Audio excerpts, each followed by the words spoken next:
When you claim you're Africanist, you're going to get your mind back. If a generalized black woman is doing this and being this, that is that is irresponsible. No, when you claim you're Africanist, you're going to get your mind back. Showing me, black and proud. Claim you're Africanist, black and proud. I think that if as a person who has a page, what is the status of people with half FBA? When you claim you're Africanist, you're going to get your mind back. That's why I was laughing, because I am claim you're Africanist. I'm not saying the framework doesn't do a thing, but become a part of it. We've been forward to black men become a part of it. Being in the control. We become a part of it. Only embrace it. That those one of the become best a part stories I've of ever heard. Embrace it. When you claim you're Africanist, you're going to get your mind that back. mental growth takes place. You've been misled by leadership, for instance, that thinking you can consume. When you claim you're Africanist, you're going to get your mind back. Black and I'm proud. Claim you're Africanist. Black and I'm proud. I'm telling you. Peace and power, family. Dr. Daw back in the building once again. Family, we're going to have a conversation again today.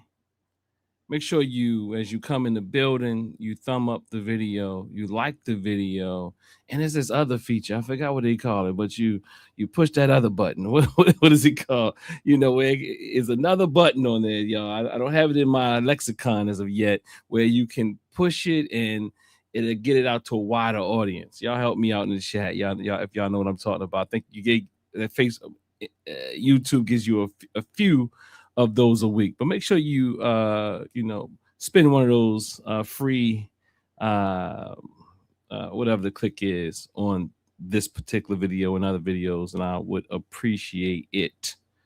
But again, we have a topic that we're going to explore. I was to have thank you, Lord of Slaughter. Hype up this video, family. We would dearly appreciate it. And we would definitely appreciate it, because the algorithm is not so friendly to those who are bringing information that is geared towards unity. And I think I want to be real clear that unity or relationships isn't easy work. And unity requires us to be very, very accountable to ourselves and accountable to others. And it also requires us to hold each other accountable. We all talk unity until it's time for one or the other to hold each other accountable. But today's topic, Tariq Nasheed's CIA claims about Pan-Africanism. We can't give this a pass. I was going to be joined in the studio today by my dear Baba, my brother Baba Imhotep Fatu. He couldn't make it today, but hopefully we can pick up sometime soon on this. I wanted him to bring some of the historical backdrop. Make sure you get his book on scientific Pan-Africanism. Good read, and not just a good read to read. It's a very it's a good work to educate us properly. So nonetheless, again, Tariq Nasheed's CIA claims about Pan-Africanism. We can't give this a pass. I'm saying, we cannot give it a pass. What do I mean by that? We can't give Tariq Nasheed a pass regardless. We can't give him a pass because for many years, this character, Tariq Nasheed, has been causing havoc in our community. This individual, I've been stating things about him for years before he even jumped on the let's kill Pan-Africanism type of train. You know what I mean? I mean, when I saw him going back and forth with Tommy Sotomayor And believe me, Tommy Sotomayor's loss is Tariq Nasheed, but the level of lowness that he can go to tells you a lot about him. Yes. The level that he can go down in the mud tells you a lot about him. Yes. To make a puppet, to make a puppet and call it crispy because the individual who you're mocking is of a darker hue within that Black African family, whether or not you like them, is the perpetuation of coloristic ideas and ideals, ideology, white, in other words, racism. You know what I mean? And I'm saying, like, we cannot overlook values, principles, behaviors. We can't overlook these things because these things tell us something about a person. We cannot, we tend to overlook these things. The same thing with Umar Johnson. Umar Johnson, in his argument with Seti, called him a mulatto. You know what I mean? He put the little skull cap on. He poured it down. And he was like, I forgot he called him a mulatto. I don't know what he called him. But anyway, peace to the family. Let me get in here and give some shout outs to those who have joined us today. Let's see what we got here. So let's see who's up in the house, who's in the building. Brother Jadorian, peace and honor. Mr. K, what do you say? Mr. K, what are you coming saying? I'm singing the children's song, Why Are We Waiting? You're gonna have to tell me more about that. I don't be catching things, Mr. K. Look, I've been spent a little too many years in some of these books, and I don't be catching the popular what do they call them? Examples. I can't think of the term right now, but nonetheless, let's see who else is here. Thank you again, Lord of Slaughter. You say hype the video. Please, family, hype the video. That's the word I was looking for. And then Doro Fell says, greetings, brilliant first. Interesting. I would like to know more about that. I think I've seen you greet us in that way before. Mr. K, thank you for the super chat. I think that's the super chat. You know what I mean? It says Tariq Nasheed is an opinionated, fallacious researcher based on salacious gossip, not an educated, studious researcher based on empirical scholarship. A fallacious researcher, and I'm going to say a fallacious brother, a fallacious brother. You know what I mean? I was about to say fallacious human being. From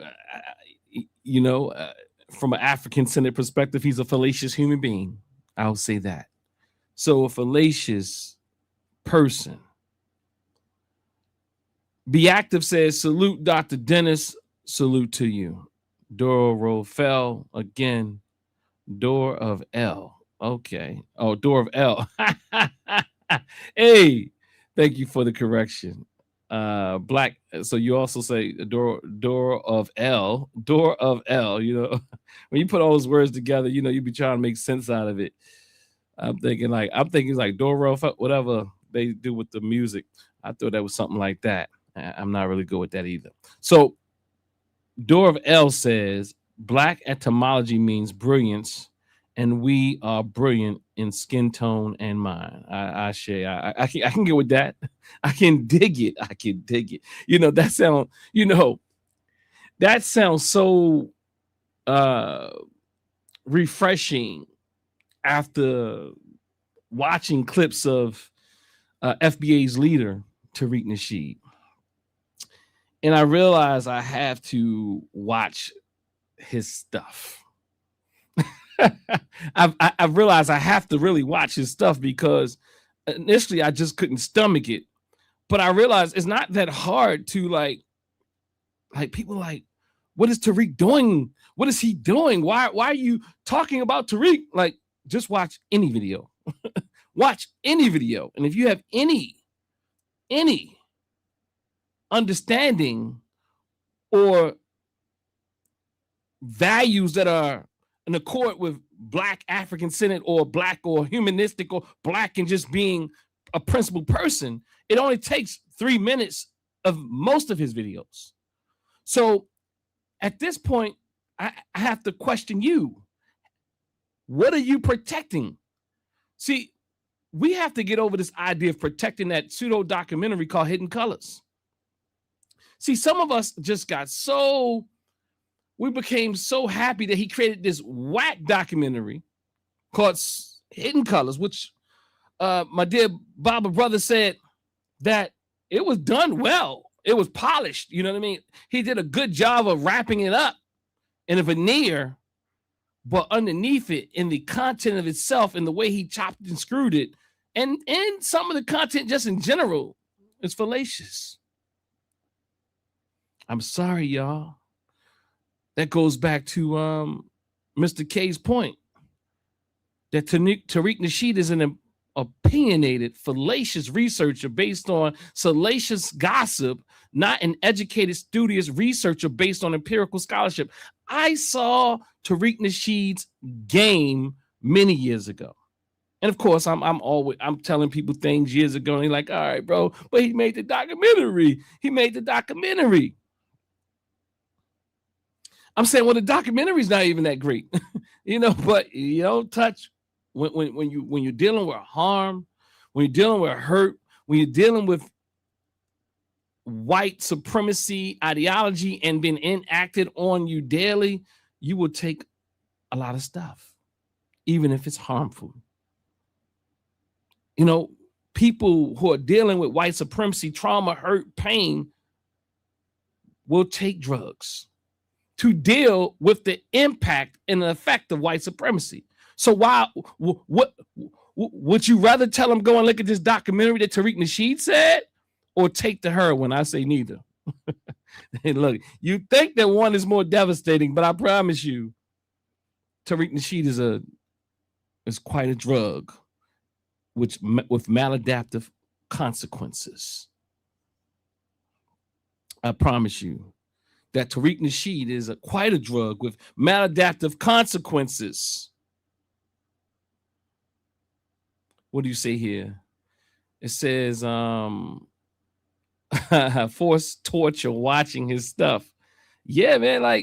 I see why people like him, because he actually, and the people who watch him, it would tell you, and I'm not judging you. I'm saying my brothers and sisters who watch you, who are watching him, and you find him to be, he can be funny, but he's disgusting. So he's actually operating at what some of our brothers and sisters would say the lower chakra level. He's appeasing to our lower selves. He's appeasing to the NIGGA in us, as some would say. You might as well put the ER on the end. He's appeasing and appealing to our hurt, harm, and trauma. Yeah. Like one of the things I used to say years ago, when people used to talk about the dude Sinetta, they used to say, well, he's getting the message out there. But I say, at what consequence? He's getting the message out there at what, and he has he's pseudo all around. That platform is falling. But again, everybody wanted to be on there. And I was calling it out back then, if you don't know it. Sinetta and his platform. Why did Sinetta clean up his platform to some degree at this point? See, Sinetta will sell his behavior to whatever YouTube suggests. See, when YouTube used to monetize and reward them for the mess, he was steeped in the mess. Now that YouTube doesn't want you to cuss, doesn't want you to say certain words a certain way, now he adapts to that. So a lot of us are hoes to algorithms. You got what I'm saying? A lot of us are whores to algorithms. You know what I mean? Yeah. A lot of us will sell ourselves for an algorithmic check. Look, you think the cleanup has something to do with you? Yeah, it does if you support. It's like demand and supply. Demand and supply. You demand, or YouTube demand, or whatever you have to do to perform for your YouTube check. Yeah, Tariq is doing the same thing. What I'm saying is these people just want to get paid.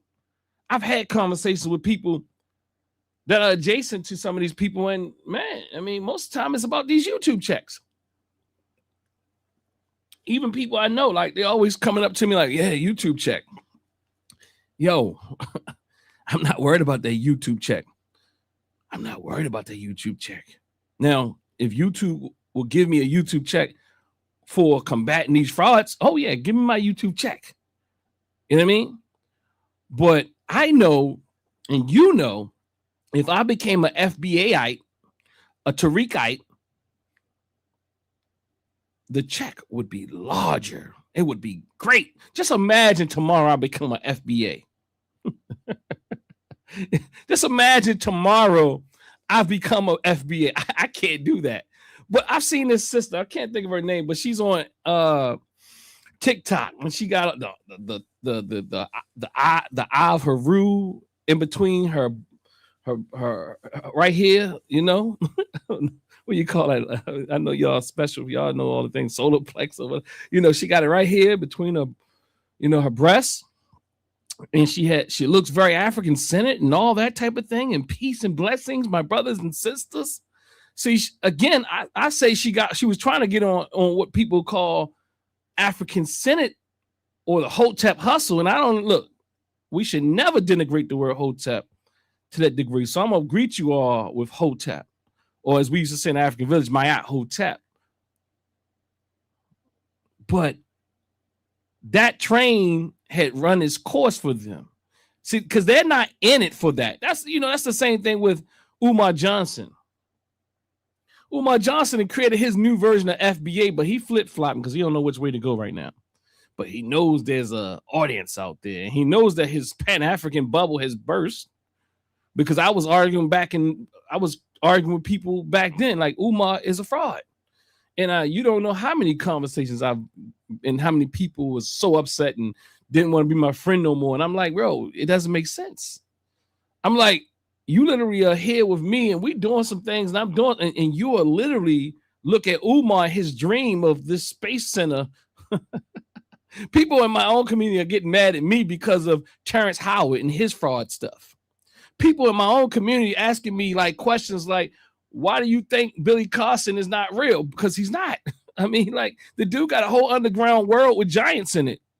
The dude got a whole NASA, a whole space program, a cadet program. Like, am I supposed to believe that? Yo, go check out my dear brother Tahaka Bey. He did a great and powerful piece on Billy Carson and how Billy Carson took him to court and ran out of money or something like that. At least that's what I think the assumption is. He didn't pay his lawyers, so it got thrown out of the court. At least that's what if I'm remembering correctly from the pieces that I saw. But go over there and check out my man, my brother Tahaka Bey, and he'll show you what Billy took him to court for. And if you follow that level of foolishness, oh my God, I love you. I love you. I love you. But God, it's indicative of the trauma. You know, I mean, again, I don't want to mess with your high. Yes, I do. Like, I'm sorry. I do be messing with people high since I was a young man. I used to mess with people. They'd be like, yo, Manny, don't mess with my high. I'm like, because I didn't get high. I just didn't get high. I never smoked weed, never drink, don't know what drunk or smoke feel like.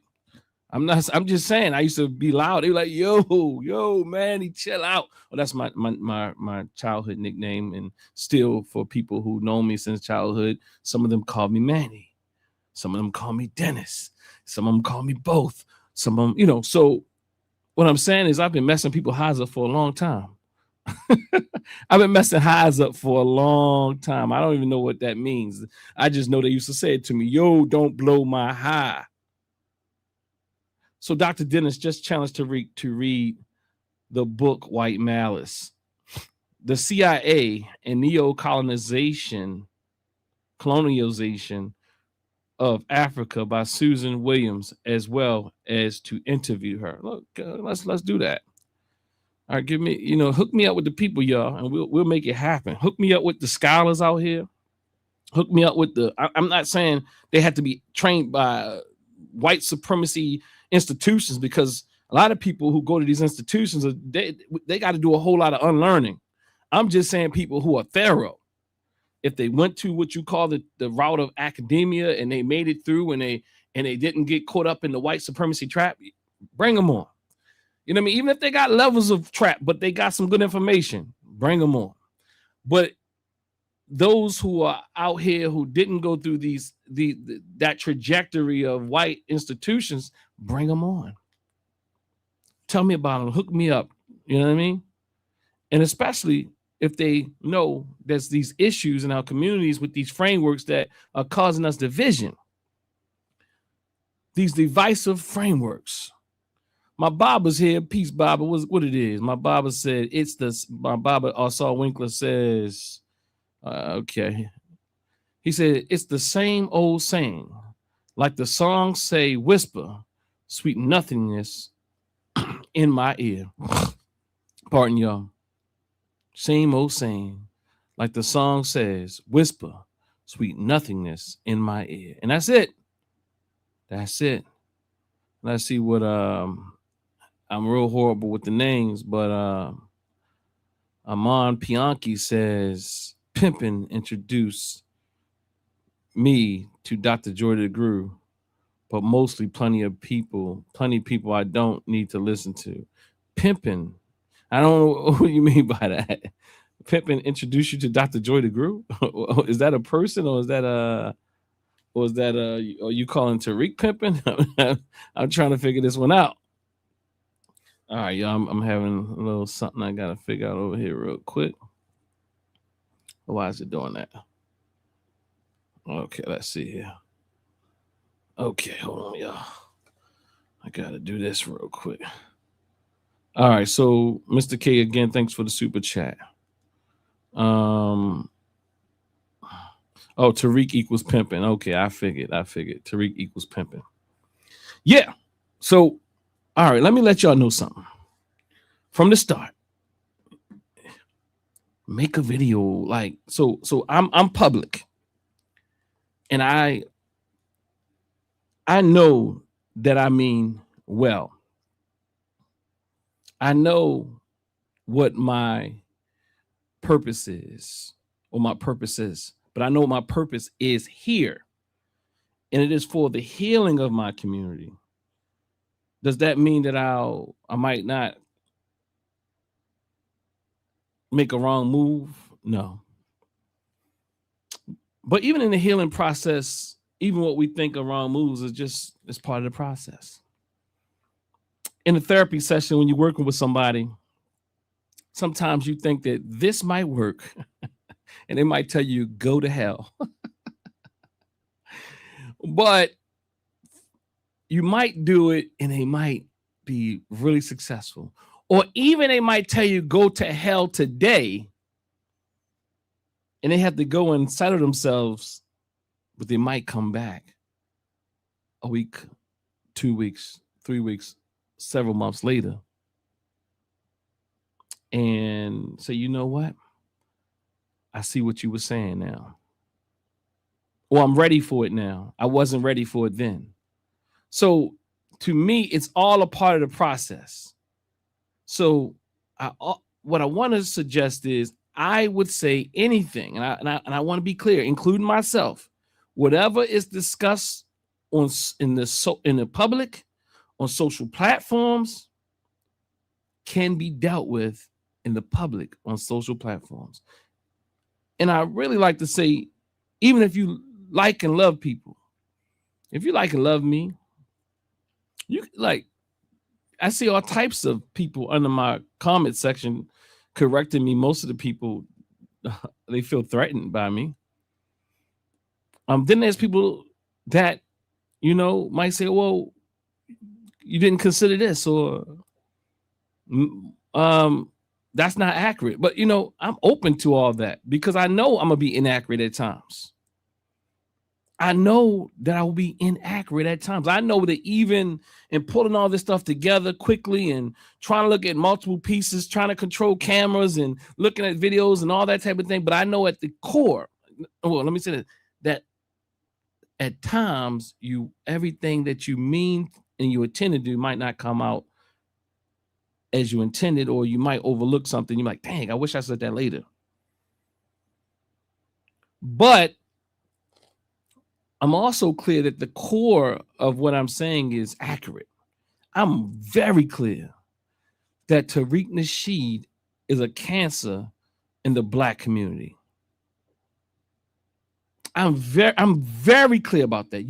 There's too much evidence, and anybody who can't see it needs help. You know how glasses, some of us are visually impaired, and we need a little help with some glasses to help improve our vision. Just think of me as the glasses. Some of us fight the glasses. Some of us say, I don't need those glasses. Knowing damn well you need those glasses. Or you say, I don't need those glasses, and you start to look at the movie The Secret that says, if you believe you don't need the glasses, then you don't need the glasses. And then after a book or two, after you got all this confidence up, and then your eyes start twisting up on you. Believe me, I did that. Yeah, I start twisting up. Oh, I need those glasses. Yes, I need those glasses. We need help. We do. And help doesn't always feel good. And I promise you, when I come before you, I'm coming before you as one who does see himself as one of the leaders in our Pan-African, African, and moreover Black struggle for liberation and African sovereignty. And when I talk, I don't always want to talk about these things. These things aren't always fun. These things aren't always easy. It's not easy having people coming at you and attacking you. But I understand the loss when I see them. For an example, as a psychotherapist, we are trained that there will be resistance in the therapeutic process.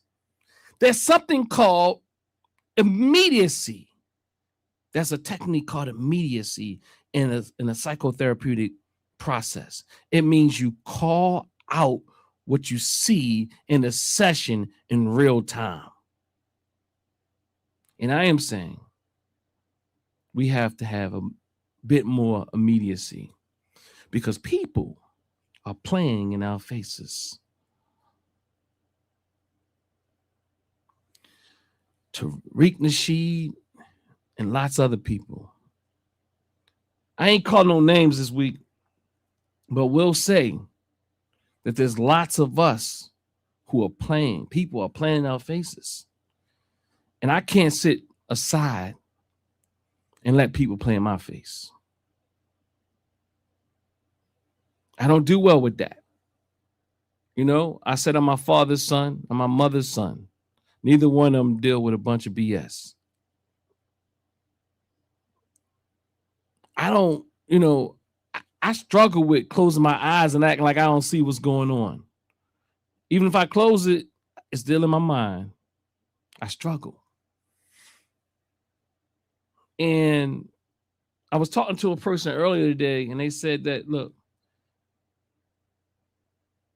I'll leave that alone. We'll talk about that maybe in my members only section, because we'll just leave it like that. We'll leave it like that.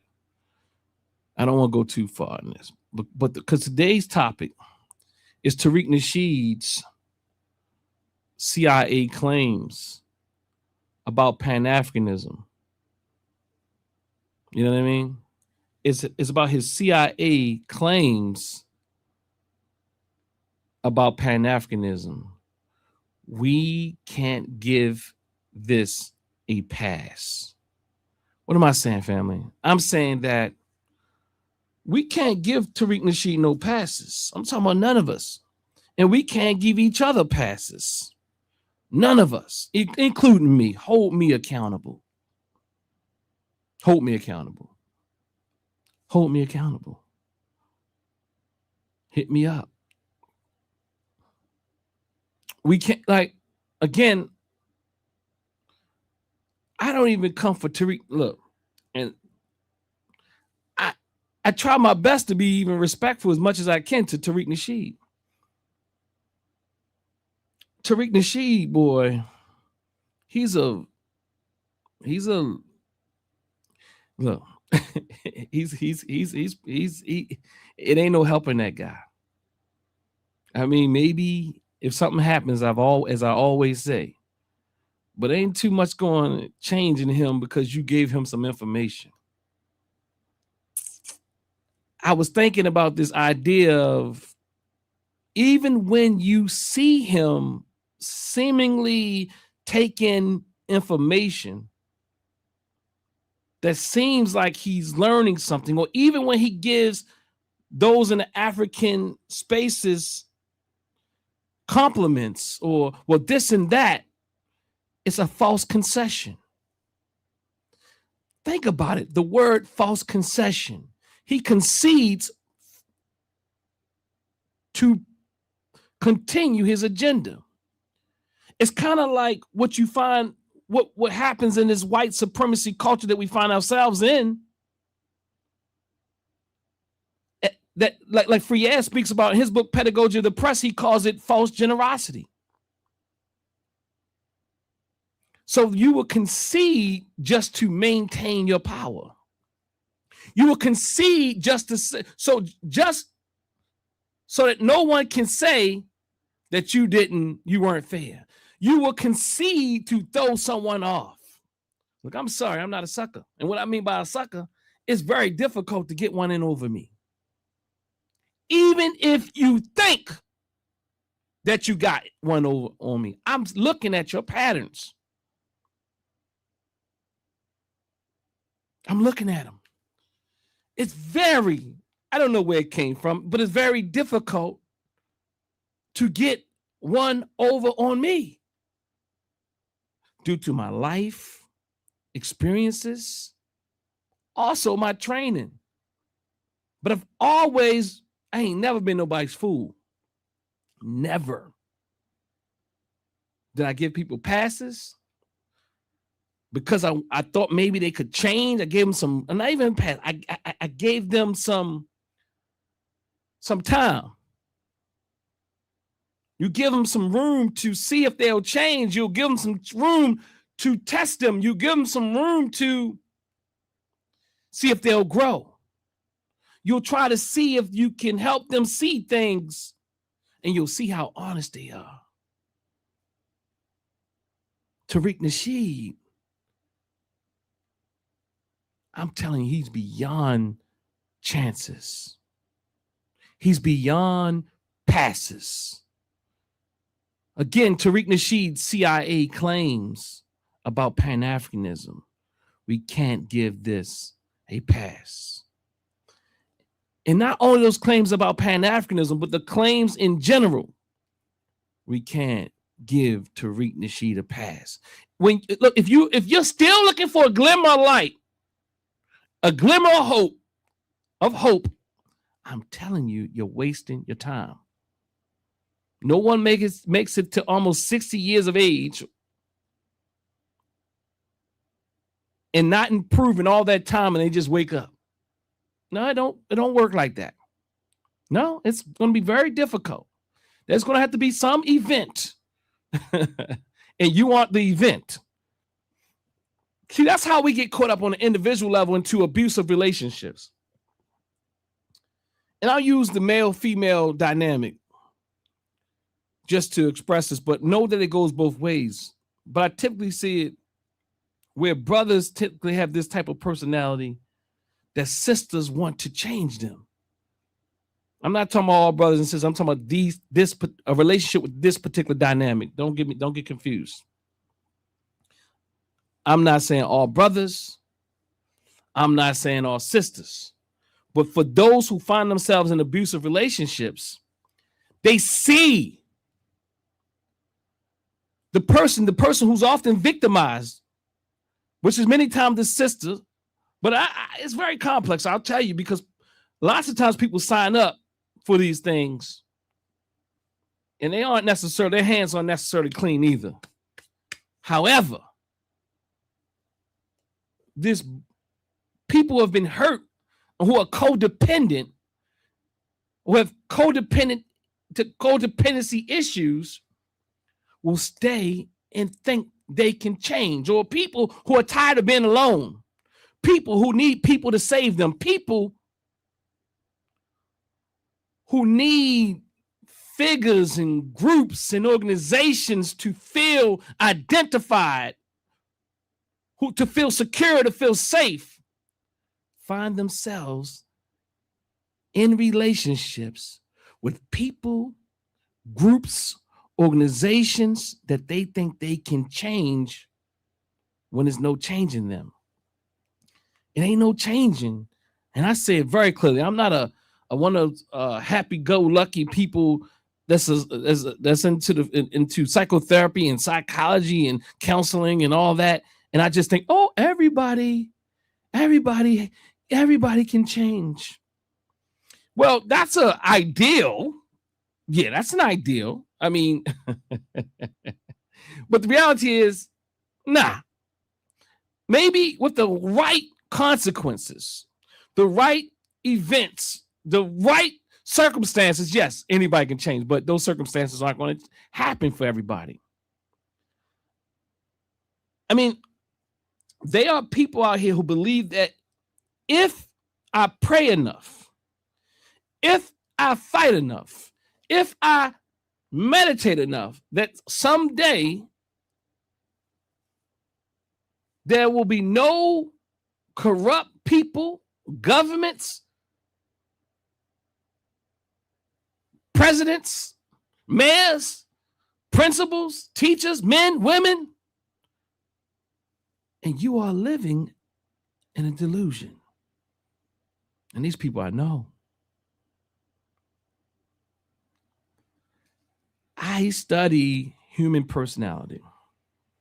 And one thing about personality you need to know, from a psychological standpoint, personality is a rigid construct. Look it up.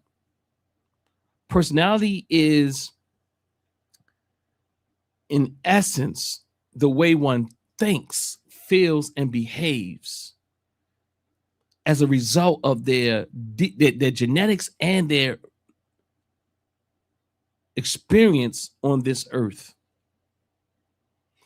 It creates a person's way of seeing the world, experiencing the world, and engaging with the world. And these are wired in us. And those people, and it's sad because lots of times people who hurt people, they've been hurt themselves. And most of them have. But the reality is they will hurt people. There's levels to hurt. Some people can heal, but you have to be able to distinguish. And I'm saying heal to a level where they have enough insight to realize that they have to make a change. But there's some people that they're too far gone. And I will argue that Tariq Nasheed is one of them. I would argue that Donald Trump is one of them. I would argue that Umar Johnson is another. Then there's people who are like on a different part of that spectrum, have similar traits, but there's something in them. You see that they like doing the bad stuff. You see like they like getting in relationships, but there's something if we hold them accountable. But I realize you have to hold people accountable. You can try to hold all these people accountable. You have to hold all of them accountable, even those that I'm speaking about that I said there's no help, because you're going to have to continue to hold them accountable. If not, they're going to make a muck of what's going on. So accountability is key, because many times, and I'm not many times, these individuals in their early childhood experiences, I'm looking at this conceptually, somewhere along the line, they were hurt. And that trauma, when they were traumatized, they got it. Not even that you get stuck there. Sometimes I would probably say stuck there, but just thinking about it in a different way right now, is that they evolved to adapt to that situation. And they have been evolving to survive under those circumstances. So they still use those tactics wherever they go, because they don't trust nobody. It's very hard to trust people when those closest to you weren't trustworthy. Those closest to you hurt you in ways that are inhuman. So you, in turn, hurt people. I don't know Tariq Nasheed's story, but I promise you there's a story. I promise you there's a story. I don't know Trump's story, but I promise you there's a story. And I'm telling you, they're very similar. But Umar Johnson and Trump, they're a lot more similar. But there's a story with this guy called Tariq Nasheed. There's a story that we all have and that we all carry. But we have to hold each other accountable. Hold me accountable. Hold your brother accountable. Hold your sisters accountable. Let me see what Bawana is saying, because is Bawana causing trouble up in here? Bawana says, Doc, he isn't trying to convince people like you, brother. He's trying to convince the ignorant masses of people who are gullible and don't read or analyze. That's his market, and they pay well. They do. So make sure you give me a super chat. Oh, people like you are the minority, Doc. Yes, he's probably not going to change. He's making a lot of money. And you know what? I thank you, Sister Sherry Covington. There's no incentive for him to change. That's right. And the only incentive that's going to help him change is some handcuffs. I'm talking about or physically or theoretically or that accountability that I'm talking about. You can't see. Dr. Naeem Akbar speaks about males, boys, and men.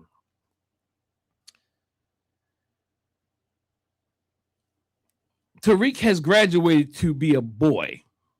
He's not just a male, but he's a boy. He can look like he's a man. He can play the part. But when you turn the camera off, hold on, let me think about that.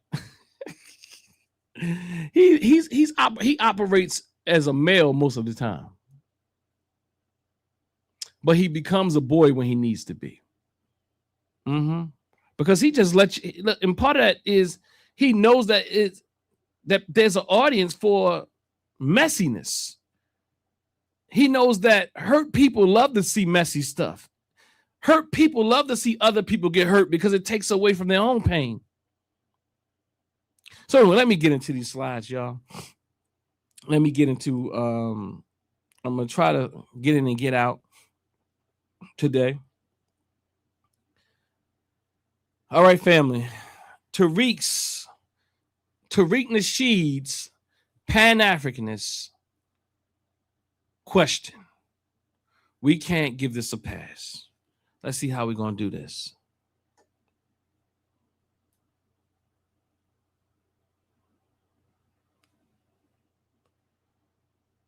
Tariq Nasheed and information disorder.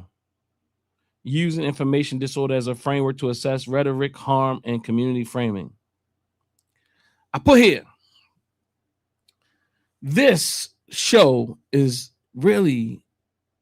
not really about a simple ideological disagreement in a surface level way. These are principal differences.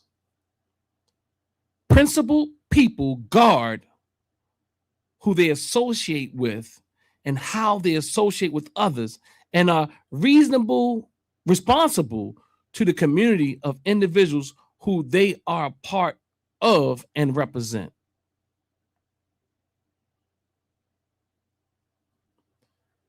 Let me read that again as I dust some of these cobwebs off. This show is not really about simple ideological disagreement in a surface level way. These are principal differences. I want to be clear that me and Tariq Nasheed don't just have ideological differences. We have differences in our principles. He's not really principled. When you're not principled and your audience allows you to be unprincipled, you have no boundaries. There's nothing that he can do that is too far for most of them, unless he switches up and go another direction. But he can be almost as ugly as he wants to be. I put here, principled people guard who they associate with and how they associate with others, and are responsible to the community of individuals who they are a part of and represent. I was talking to a person about that earlier today. That we are responsible to represent those communities, organization, groups, ideologies in responsible and mature and ethical ways. I want to speak to the very nature of how people are treated, how narratives are framed, and what those narratives ultimately do to Black people collectively. This is not about whether someone is personally kind, respectful, cordial to a few individuals behind the scene or before us. It is about the patterns. It is about influence. It is about what gets normalized publicly.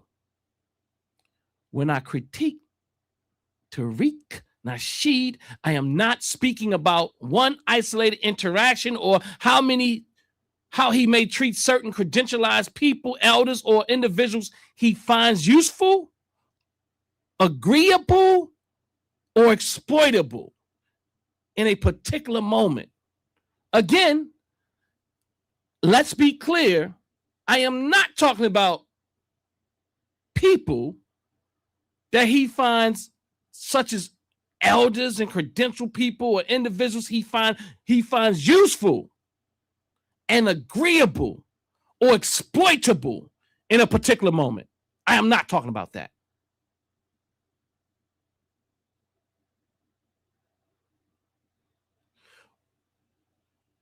I am speaking about a broader rhetorical pattern or broader rhetorical patterns and consequences those patterns can have on Black women, Black men, Pan-Africanists, and Black collective consciousness overall. The issue is not simply difference of opinion. The issue is what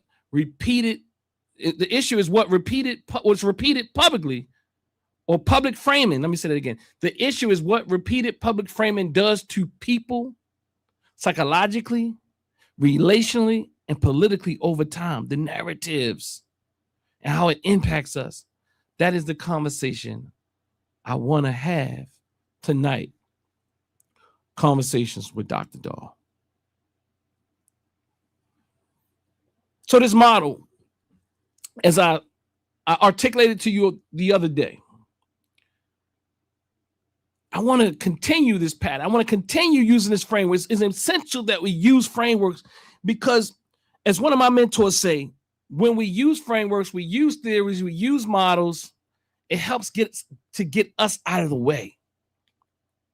So again, if you say you're a Pan-African, you have to begin to rely on the theory or the idea or the philosophy of Pan-Africanism to guide how you engage the world, and whichever version that you utilize. I know I'm saying we can debate about whether or not there's one version or not, or where it came from, but what I am saying is at least stay true to that version that you're utilizing. And that's why I also think it's essential that we look at these things through African-centered or Afrocentric or Afrocentric lenses as well. Because these lenses tell you how you engage with people. They tell you how you speak to elders, how elders are to respond to the youth, or how we engage one another. These frameworks, principles, theories, values, they have values in them. And Tariq Nasheed is nowhere near in accord with the values of those who profess Pan-Africanism and moreover Afrocentric or African-centered or African-centered thought. He's not. So why are we wasting our time with this cat? Why are we wasting our time with this cat? He's playing games. He's been utilizing and manipulating people for years. I know the elders even told me. You know what I mean? You know what I mean? Some of them never say, I'm not doing anything else with him. And we know, and I know elders who said we're not doing anything else with him. Then there's elders who continue to do things with him. I mean, look, don't get me for using the word elder today. Just know elder and older might be a little conflated today. But you read between the lines what I'm talking about when I say elder or older. But understand, I'm using the word elder because this is the way that people see them in our community. Our scholars, our practitioners, those who are serving in leadership capacity, if they are sitting and standing beside this guy, and understand that they probably can't see, and you might need to talk to them about that.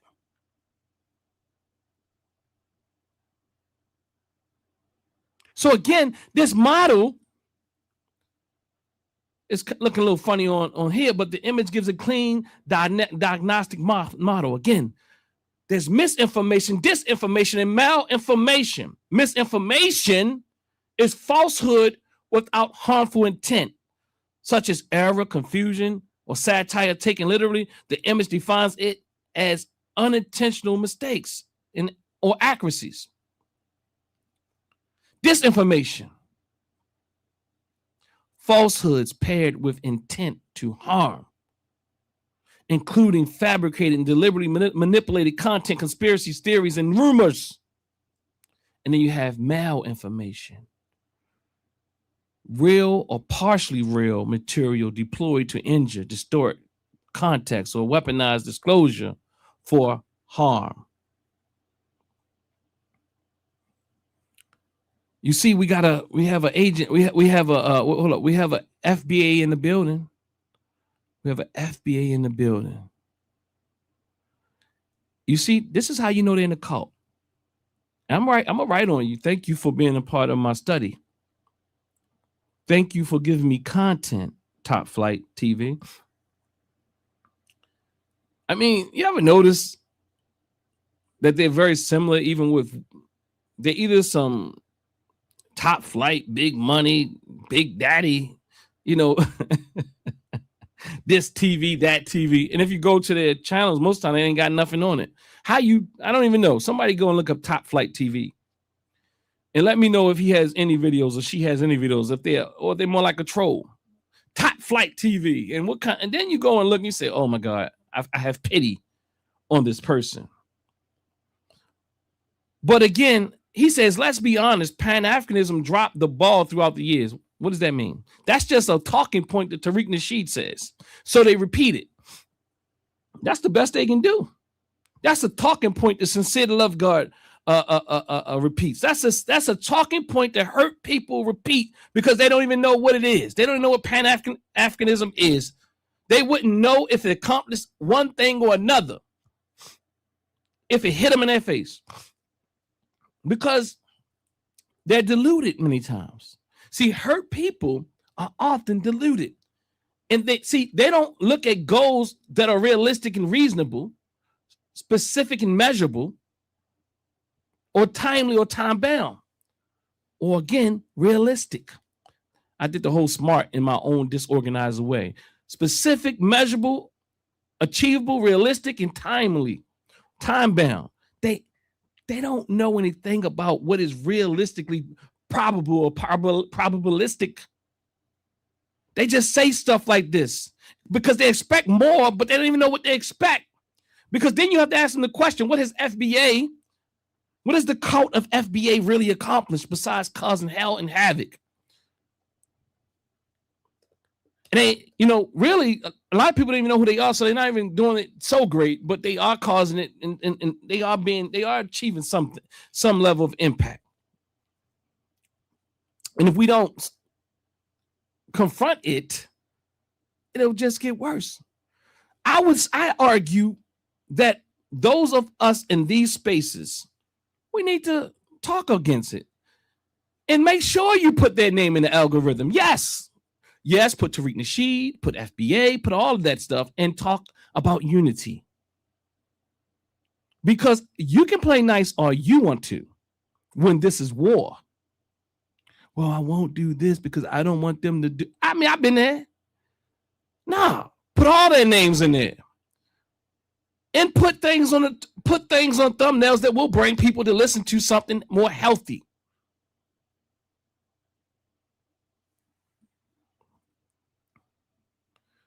See this stupid question?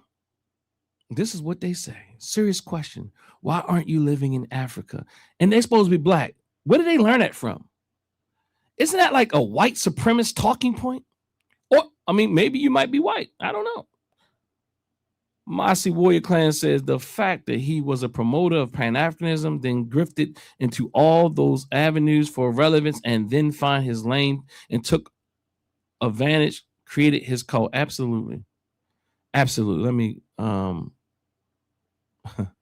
hit the link, Top Flight Security. Yeah. So let's go. Let's get back to this. So again, we have misinformation, disinformation, and malinformation. Tariq Nasheed operates. I don't even know if Tariq Nasheed literally operates in misinformation. Maybe sometimes, but I don't think it's most of the time. I think he knows it's disinformation. I would argue that he knows it's disinformation, falsehood paired with intent to harm, including fabricated and deliberately manipulated content, conspiracy theories and rumors. Then you have malinformation.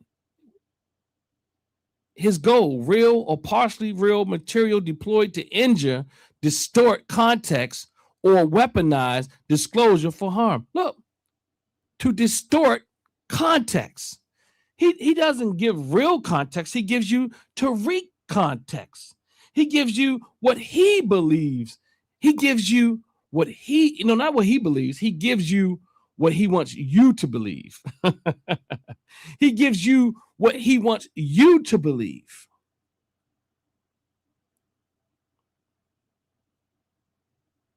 That's what he does. So let me see if I have anything else in the slides that I want to go over right now. I'm going to, let me see here. I'm going to skip this. I'm going to skip the slides right now, and I'm going to go into just checking some videos out. And I'm going to start with this to kind of give a different vibe and to challenge some of the narratives, because I think we also can do a good job of challenging narratives in our community as well. This tiny social media cult created by Tariq Nasheed does not represent the vast majority of Africans in America, and definitely none across the diaspora.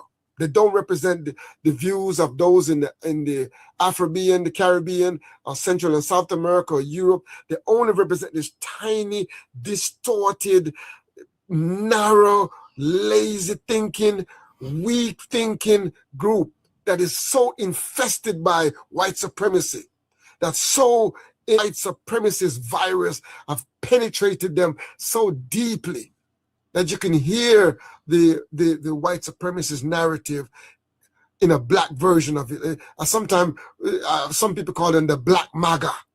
They're like the black version of the Trump movement, you know, and that's what and it's the atmosphere is ripe for that, because Trump is anti-immigrant and, you know, is xenophobic. So they adapt it, and they feel like somehow Trump is on their side and Trump is going to do something for them. And they hide under the issue of reparation to give them some kind of legitimacy, trying to hijack the movement, the reparation movement, a legitimate movement created out of the Pan-African movement. This tiny... So I wanted to like set the stage a bit with our dear brother. I'm typically good with accents, and I don't know where he's from because I didn't do enough research, and I don't want to say the wrong place, but I have some assumptions. I mean, y'all maybe can put it in the chat. But nonetheless, he's for all intents and purposes, he sounds like he's not from the United States. But he's also calling out Carrie, you know. So yeah. He's also calling out. Okay, so you said you spoke to the brother. Okay, so I'm going to say Bawana says he's exactly from where I thought. He's from Jamaica, right? He said he spoke to the brethren. So, okay. So, but okay, then Mr. K said, but he's based in the UK. Okay, cool. So, double. Tariq would probably call him a double tether. But I appreciate this dear brother's analysis. And I think it's needed because he's also saying, look here, check this out, y'all. Our Africans, brothers and sisters in the United States, this doesn't represent them. This is a small cult. So don't get it twisted. It's the same way I'm saying when you hear a brother and sister from the UK, or you hear a brother and sister from the continent, or if you hear a brother and sister from the Caribbean, well, I said that don't represent all of us. The sister from Haiti, that doesn't represent all Haitian people. Understand this brother is doing the same work in just this small clip. I'm gonna check him out more. I just came across his page today. But again, he's doing the same work and saying, don't be confused and weaponize or allow people like Tariq Nasheed and other people who are in their hurt and pain to weaponize clips to in ways to have us to be seemingly more divided than we truly are. Yeah, we do have struggles within our communities and our families and all that type of thing. But let me be clear. There's a difference between differences in ideologies and values and people just being abusive. But there's some ideologies that we don't give passes. And FBA is one of them. FBA is an ideology that is counter in a way to anybody, whether you're Pan-African or not. You don't even have to be Pan-African. And this ideology is toxic to us. You don't even have to be Pan-African, and Tariq Nasheed is a problem in our community. In fact, lots of people have issue with Tariq Nasheed because he's a problem to Black people in general. And he preys on hurt Black people. He preys on people who haven't healed from their trauma. He preys on people who struggle with critical thinking. That's why people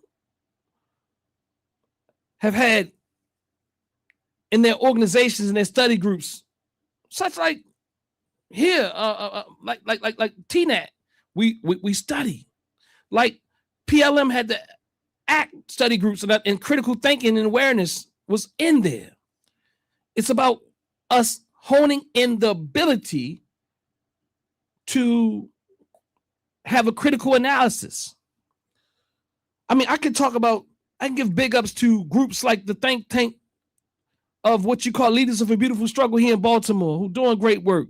PLM, ACT study class, Tendea family.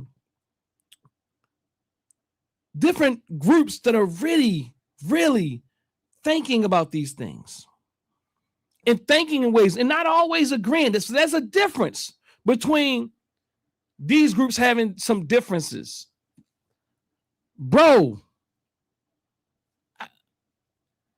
I can't say I didn't have a difference with all of them groups, but I know that there's a difference between that type of difference in opinion and also what we're dealing with when we talk about Tariq Nasheed. See, because even within Pan-Africanism, you can have ideological differences, but there's a difference between having an ideological difference and someone who is abusive with their ideological difference. So what I'm saying is we can't give this guy a pass. Talking about us.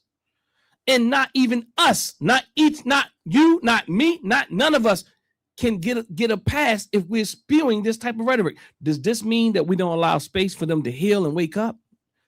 No. We allow people who can heal and wake up space and grace. But we have to understand that some of us are too far gone.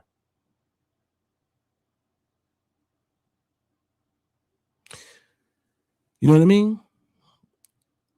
We have to. So let me do my thing, because lots of people, what I realize is they say, well, see, I get it. We've been hurt so much.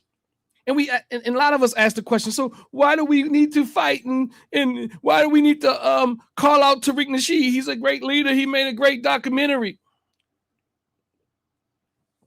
Even people I went to high school with, I had to block some of them. Not block them, I had to unfriend them because you can't comment on my page if you're not my friend. You can still see my page, but you can't comment on my page on Facebook if you're not my friend. So I know we mean well, but then you coming at me like I'm causing a problem. Why do you call him out? Because he's disrupting unity. Coming to me to say, well, shouldn't we all unify? Yeah, that's my whole point. But you don't even question. You probably haven't even visited this guy's page. You probably haven't listened to anything outside of the pseudo documentary Hidden Colors. But this guy, I got to remind you of this guy.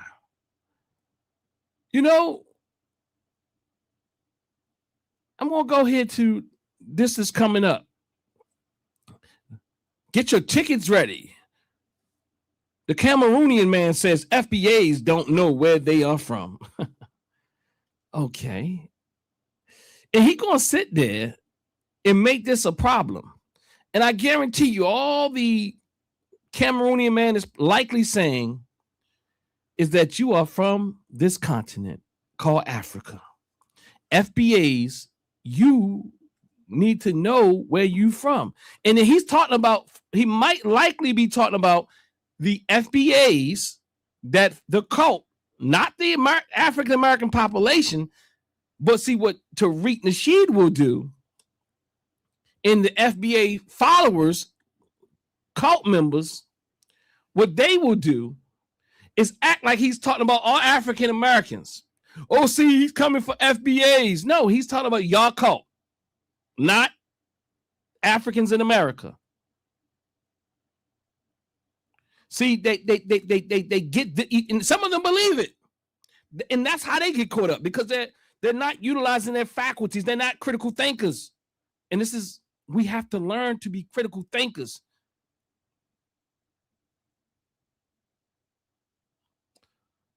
Type Flight, are you talking to me? can I ask you a question, good brother? Please ask me a question. And somebody bring it back to my attention if I don't answer the question. But we have to learn to be critical thinkers. I mean, if you can't see Tariq Nasheed and you trying to protect this guy, and this is the type of stuff he puts out, and look, he's starting to mix it up a bit. He was at one time just coming real hard for just Black people, especially our brothers and sisters from the continent. You see this? He says, we look alike. Now, you know that image is likely exaggerated or just misuse in general.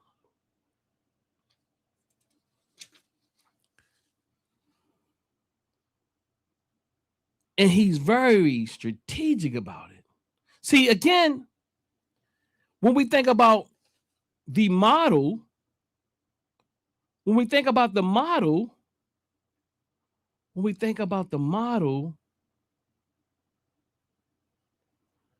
have to think about falsehood paired with intent to harm.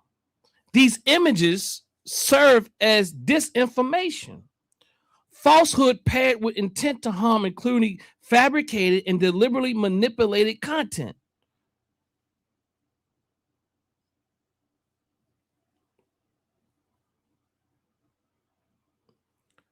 Pocket watching refugee gets checked.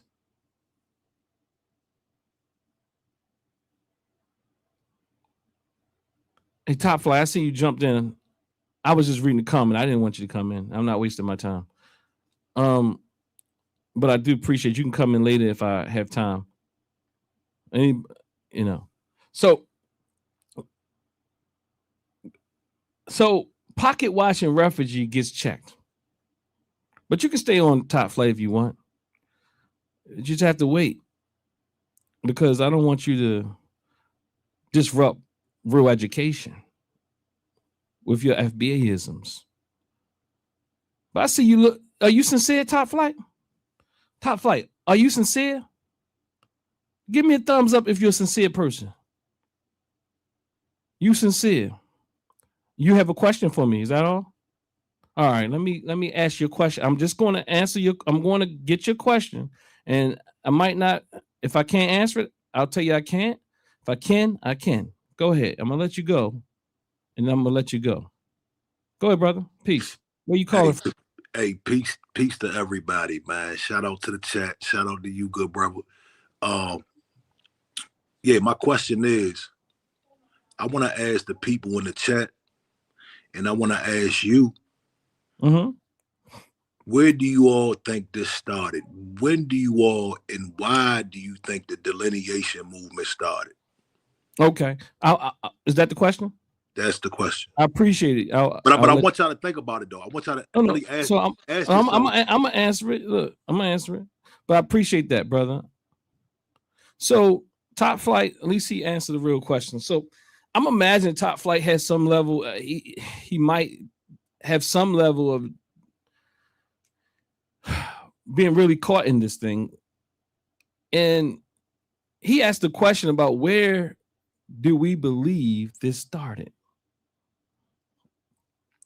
Guess what? That's the hold on. Let me be responsible with Top Flight. American Dream, what it is. American Dream guy, what it is. So Top Flight, that's okay. That question is a bad question.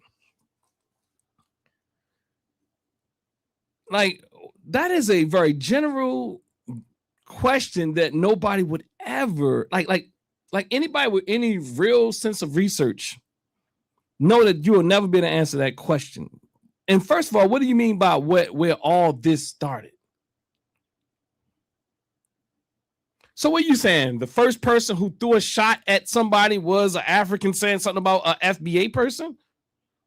Or you saying that the first person, like, how do you prove that? brother, you go ahead and type it in the chat, but I already know social scientifically, you can't prove, like you have to be able to and what does what mean? What first started? What are you saying? The first time somebody used a slur from one group to the other? Like it doesn't make any sense. The question itself is bad. But that's one of those Tariq Nasheed questions. Where do you think all this started? You know, it says, okay, then I said, go ahead and type it in the chat. It's a poor question.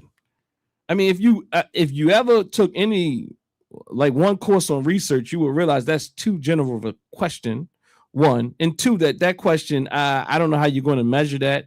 I don't know historically, like how you're going to go back and what are you talking about, one person or you talking about a group of people?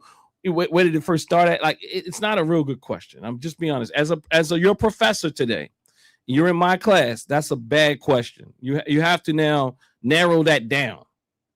Okay? You have to narrow that down.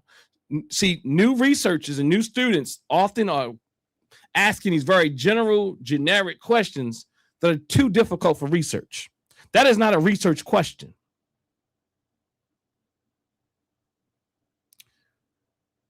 You know, that's not a research question, okay? So again, he has here, pocket watching referee gets checked. I don't think I watched this show. Akata is a Caribbean term. Look at the eye. Look at the eyeball. Look at the exaggeration. And again, he makes caricatures of us. Look at the exaggeration of the eyeball. Look at the color of the eyeball. Look at the sandals. He's very strategic in his disinformation campaign.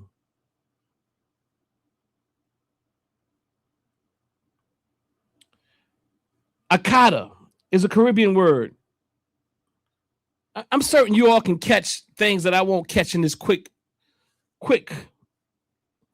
overview of the symbolism that he puts in front of your face to create the disinformation. Akata is a Caribbean word. Then he puts the Jamaican flag. Everybody outside of America has extra large foreheads to him.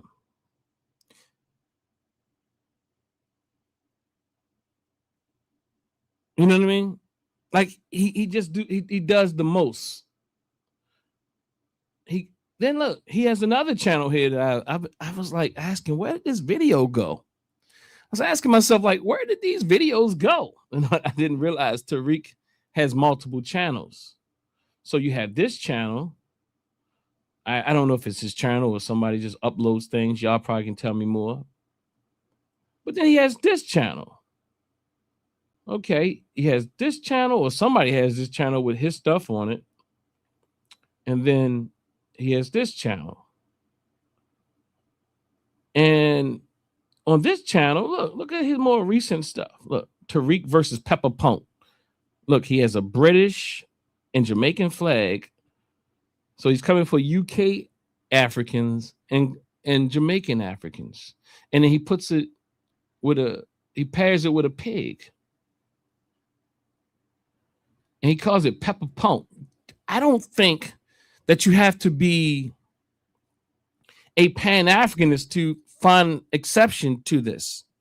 So if you don't have to be Pan-Africanist to find exception to this, I would imagine that Pan-Africanists or African-centered folk would definitely find exception with this. And then some of us say stuff like, well, it's funny.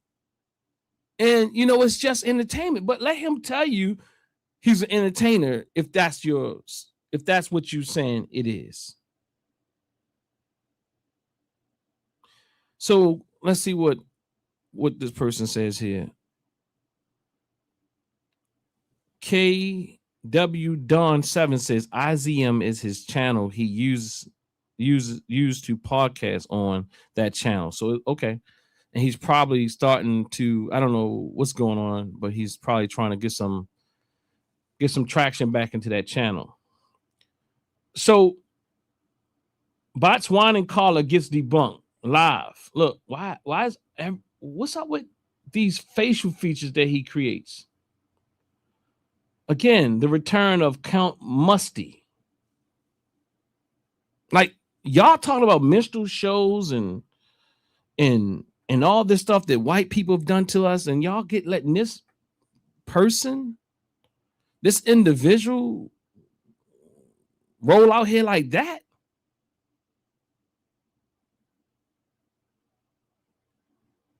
Address the thumbnail at the top. Look, bro, I'm addressing. I don't know what he's talking about. This one, Tariq Peppa Pig. Look. Watch how this Jamaican, excuse my language, punk gets caught lying about hip hop history. You can be wrong and not be a punk. And then, and why does look? But he understands this disinformation has you attributing certain behaviors to Jamaican people. You know what I mean? This is what he does. All right, I just want to give you a reminder or just a quick session for those who have not seen what goes on Tariq's platform, and y'all want to continue to big him up is creating some great documentary or great documentaries. Yeah, wait, even if his documentary was great, and it wasn't, none of them. Maybe, maybe there's some bits of pieces of information that served as malinformation, that served as, in fact, malinformation and disinformation to give him some level of power and control. But you have to look at the content that he puts out daily in comparison to a documentary that he does every so often. You know what I mean? So you look at, because you feel like you were awakened, you're loyal to him because he has ushered you into a different way of thinking. So and that's how people get caught up into cults. Well, Dr. York woke me up from the white man's spell only to put me under his spell. Tariq Nasheed woke me up from the white man's spell to only put me under his spell. There's no free thinking going on. There's thought control, thought reform going on. He is indoctrinating you into his way, his FBA way. He has taken over your vessel, and you think you're thinking on your own.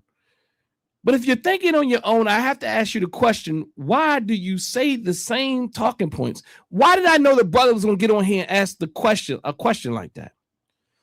A poor research question. The question is, who do you think started this first?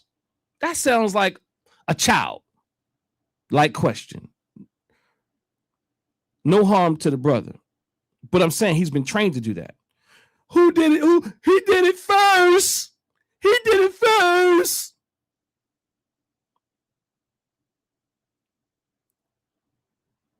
You're right. I didn't know the exact question you were going to ask, Top Flight. I knew it was going to be one of those questions, though.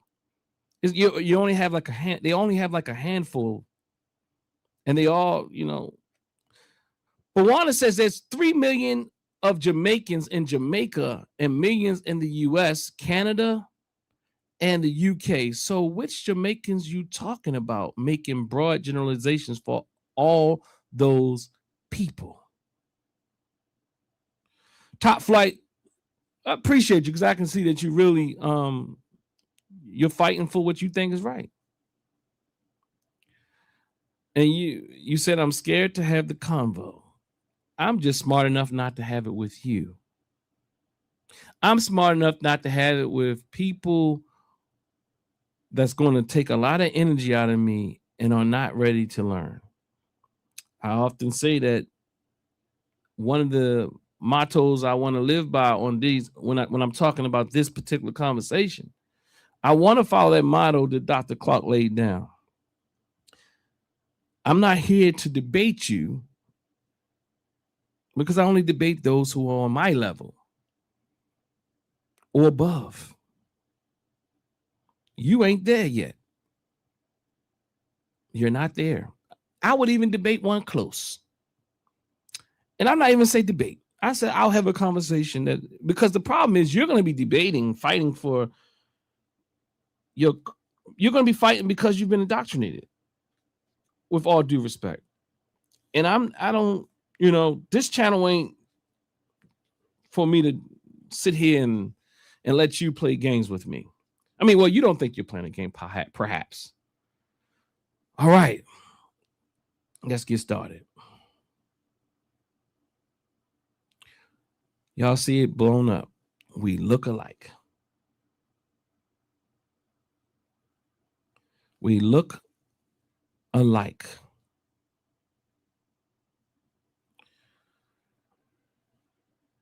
So that's what it says. We look alike.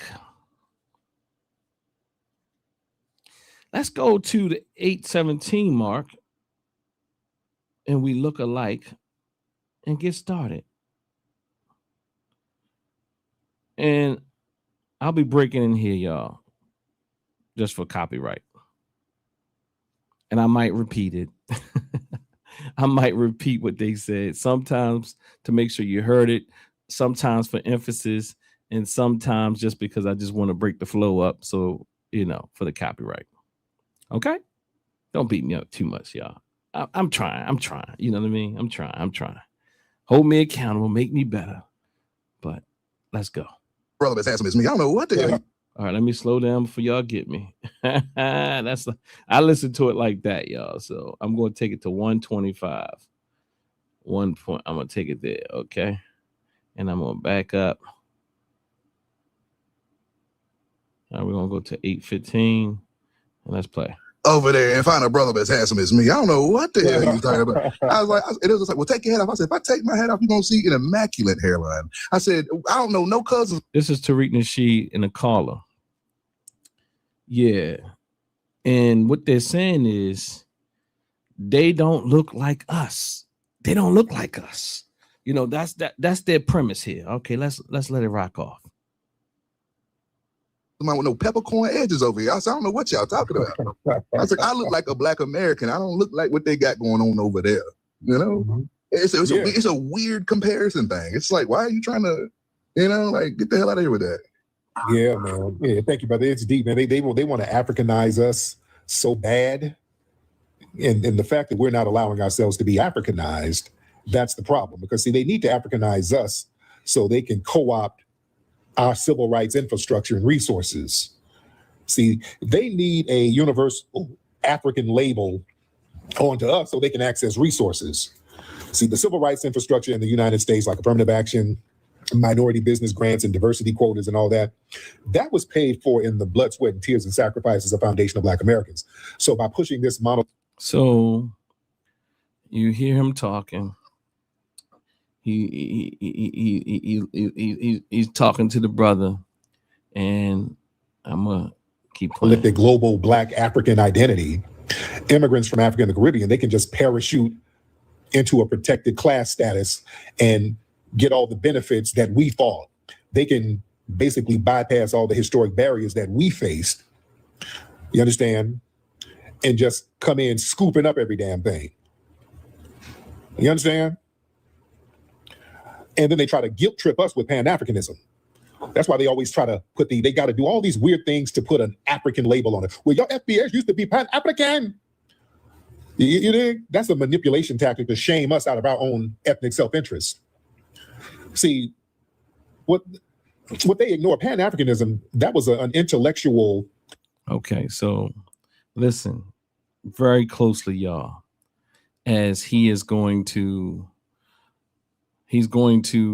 sound a bit different than most FBA and even some of his previous comments. Maybe he's learning something. He typically evolves his rhetoric.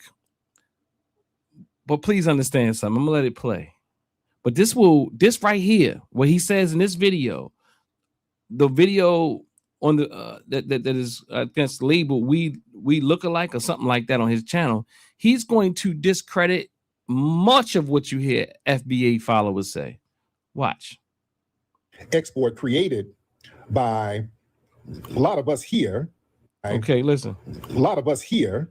That was an intellectual. Pan-Africanism was an intellectual export created by a lot of us here. A lot of us here.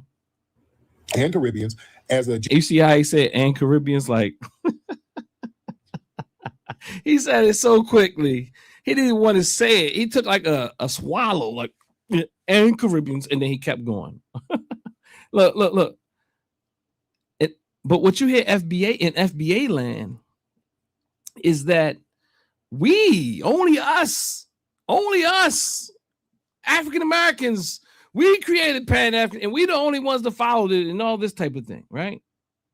Geopolitical strategy to basically fight global anti-blackness and colonialism. That was a strategic alliance.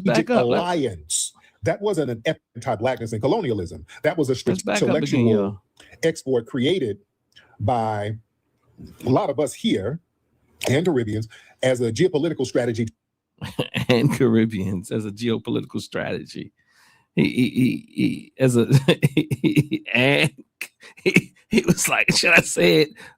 And Caribbeans to basically fight global anti-blackness and global anti-African colonialism. That was a strategic alliance. That wasn't an ethnic mandate to erase our strategic alliance. That wasn't an ethnic anti-blackness and colonialism. That was a strategic alliance anti-blackness and colonialism. That anti-blackness and colonialism. It just goes against all these FBA talking points. That Pan-Africanism was created to fight and global anti-blackness and colonialism. And he's saying Caribbeans were involved. Oh, he's evolved. He's evolved to say that Caribbeans were involved. Maybe he'll give Africans some involvement at some point. But he said it was created to fight. This is to all the FBA landers. But understand, y'all Pan-Africans don't get too happy because everything he says, what he does is in the aid of disinformation and malinformation.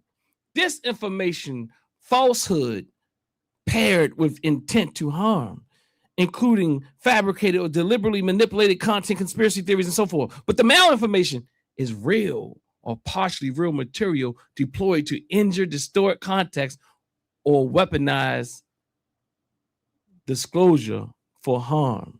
So don't get too happy. Understand that he has to do what he has to do.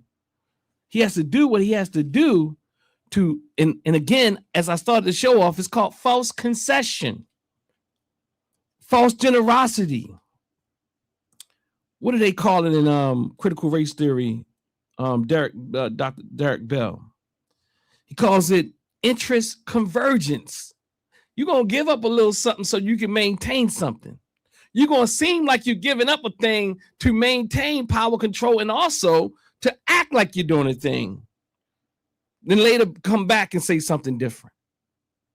Or later come back and act like you didn't say it, or say something that is like you'll say that, but then show something that kind of contradicts that, or leave a message on somebody else that's different.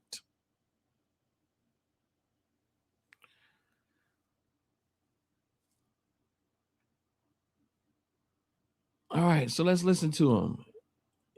So Tariq Nasheed has told y'all. FBA, what Pan-Africanism was created for and by whom it was created. Strategy to basically fight global anti-blackness and colonialism. To fight global anti-blackness and colonialism. That was a strategic alliance. That was a strategic alliance, he says. Okay, I want to slow it down for the FBAs. Okay, put that in your lexicon. Put that in your talking points. Okay, your daddy has evolved, so put it in there. That wasn't an ethnic mandate to erase our American identity. All right, let's get that clear. Oh God, hold up. All right, hold up, y'all. Ho, somebody tell me what he just said. What did he just say that? Did Tariq Nasheed just say that? He said, hold up.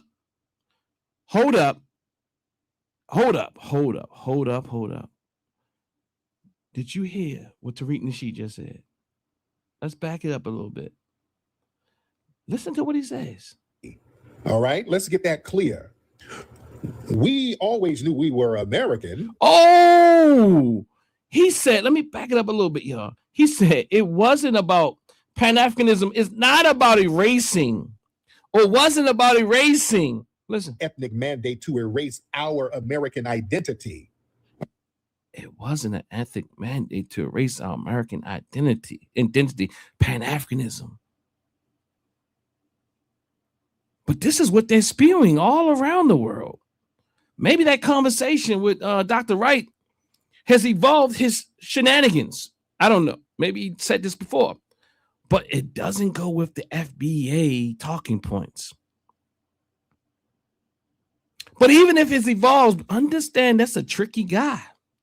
He only doubles down, or he is interest convergence. He does things. He will continue to evolve when he's caught and act like he never said the other thing. He would never even mention that he said the other thing. But let's keep going. All right, let's get that clear. We always knew we were American, and we have an American identity as foundational Black Americans. And we now he wanted foundational Black American. See how he throw that up in there? He can't even. You know what? Somebody told me that, Doc, you're wrong. He's not that good at it. He's not that skilled. For me, he's not that skilled. You can just hear in the inflection of his voice. We've always been Americans. He don't want to say African American. Let's think about that, right? Americans, and FBA, FBA, and then he spews that. He puts that in there to kind of plant that in your mind and pair that next to American. He doesn't want to say African American though.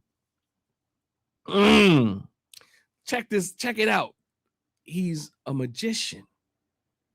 He plants seeds in your mind.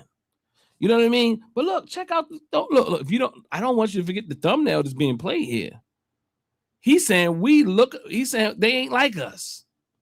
Okay. All right. Let me play a little bit. Okay, we'll have an allyship with people who want to get rid of white supremacy and colonialism. That was a partnership. You understand? We weren't trying to erase our identity. Let's be very clear. So they try to make us feel. We were not trying to erase our identity. And guess what he's speaking from? The position of Pan-Africanism. What? Hold up. He's a Pan-Africanist. I don't know. I could probably go back and listen to this again, but that's what it sounds like right there. Like, hold up. We weren't trying to erase our identity. He started out speaking about Pan-Africanism and the reason for it and the purpose and it was for the fight against global anti-Blackness and colonialism. And now he proceeds forward to say it was never about the erasure of our ethnicity.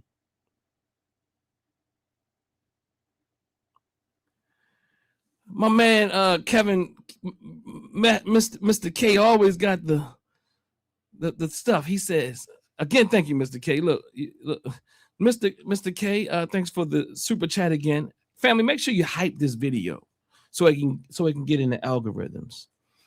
Because as they say, if I become an FBAer, it would definitely get in the algorithm.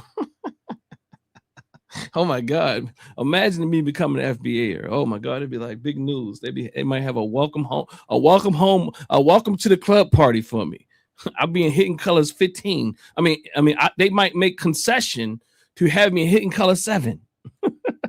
Oh, hold up! I know we said we needed to put somebody else in there.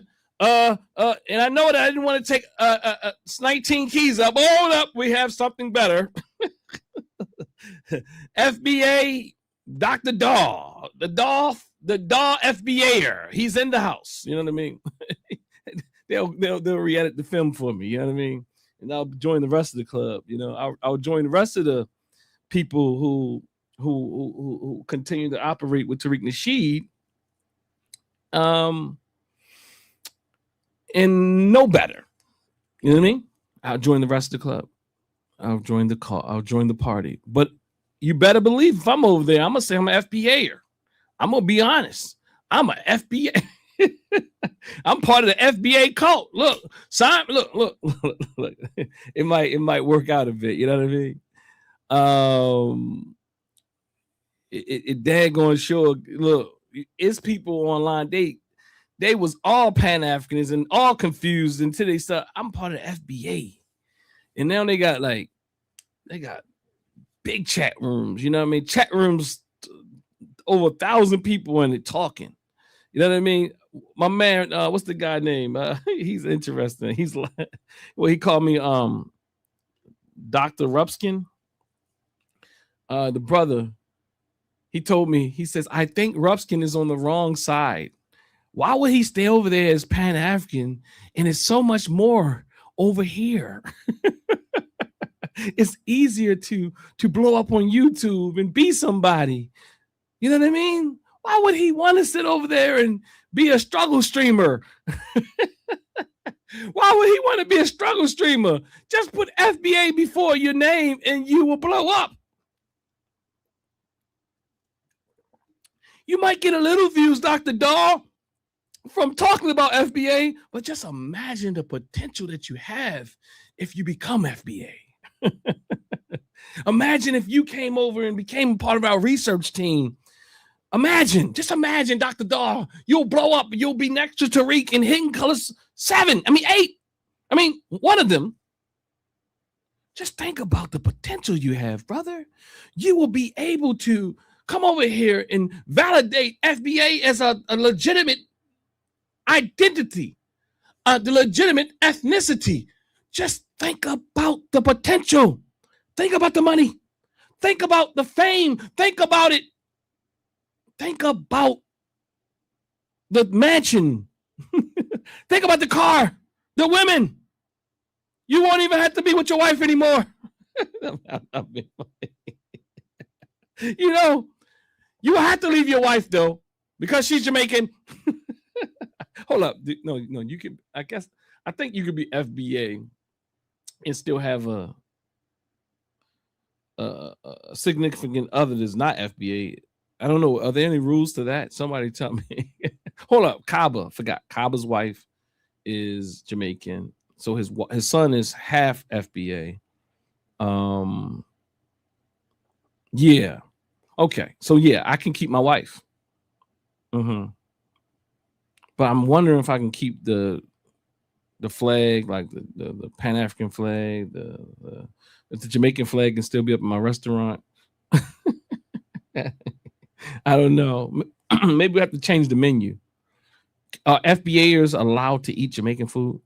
Somebody top flight, because I've heard some FBA people talk really bad about Jamaican food and all that. But top flight, are you still allowed to eat Jamaican food? Because I heard one of them talking about Asian food is their favorite food. All right, y'all, let me go back into this. I had a little fun with y'all.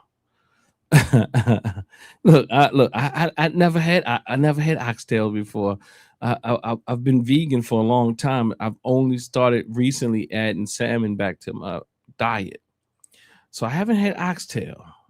I don't think maybe I had oxtail a long time ago. Yeah, but we sell oxtail and people say it's pretty good. We also sell soul food, because I like to say my wife is multicultural because she came here when she was 15 or 14 or something like that. And she's been with me since 16. And so she's learned both sides of the world pretty good. So I say it's authentically both. Carrie says, I think Brother Carrie, hold up. Brother Carrie had, think he came out to the space. I think, you know what I mean. I wasn't there. James Harlem is in the house, y'all.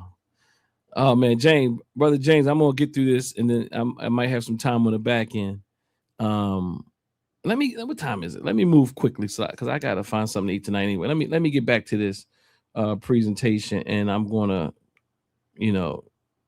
let's let this go. Guilty for prioritizing our own domestic and economic and political borders. You understand? Our own domestic and economic and political borders. You understand? Listen here. You understand? Listen. He said something about being guilty. But what I want to tell you is one of the things I speak about early on, they don't look like us. And then his evolution into this utilizing that Pan-Africanism, what it was started for, and all that type of thing. See, that's what people with narcissistic traits do.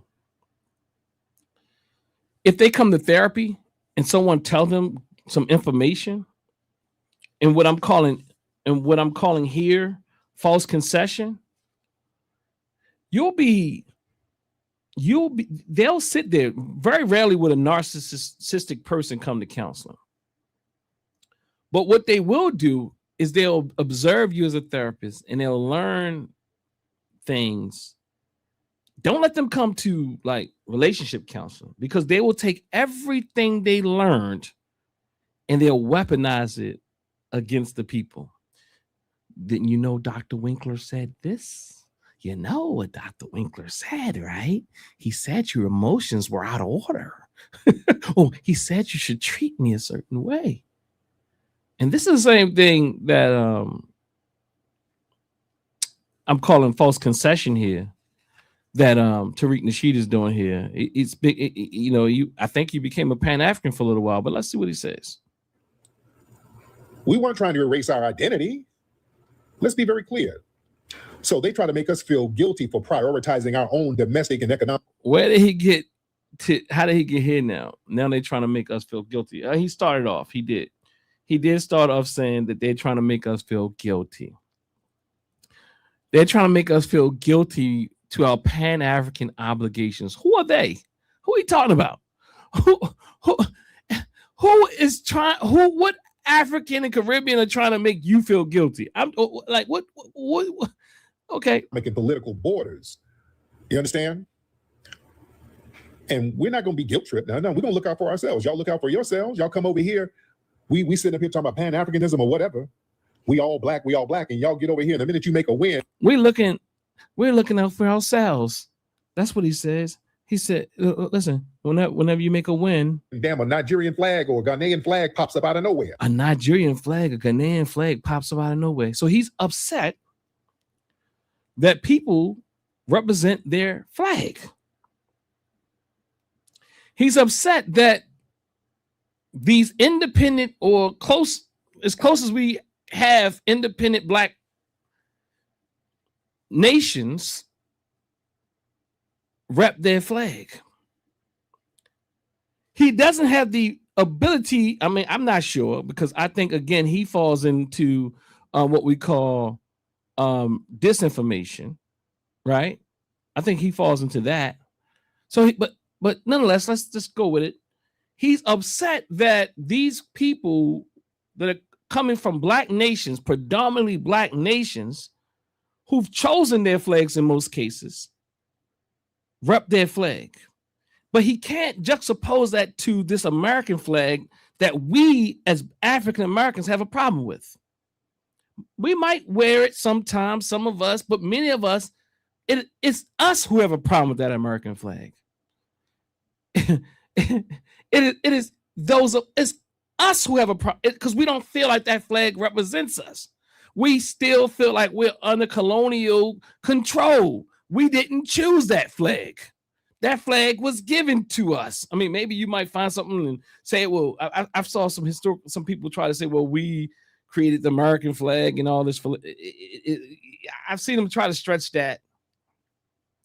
It's kind of like some of the false Moorish doctrine, some of the false we are native doctrine, where we will make ourselves, we will have been the servants and make ourselves the lords. See, you see what he got on? You were the Lord. We were the lords here. I'm not saying that was true at times, but what I'm saying is we will miss and rewrite a narrative that is false. Oh, you see, that's a black lady on that statue, and see, she. So now we are the natives. So again, this is his disinformation campaign with the intent mixed up with malinformation.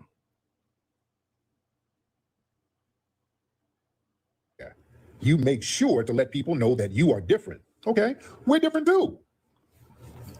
We're different too. All right, if it's all right for you to wave your flag, it's all right for us to wave ours.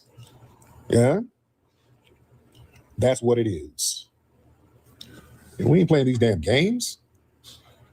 We ain't playing these games. Who playing? Who was playing this game with you? Like what? Like who told you couldn't rock your flag? Who told you couldn't put the red, white, and blue on? Because 4th of July, we call them Negroes to be doing that.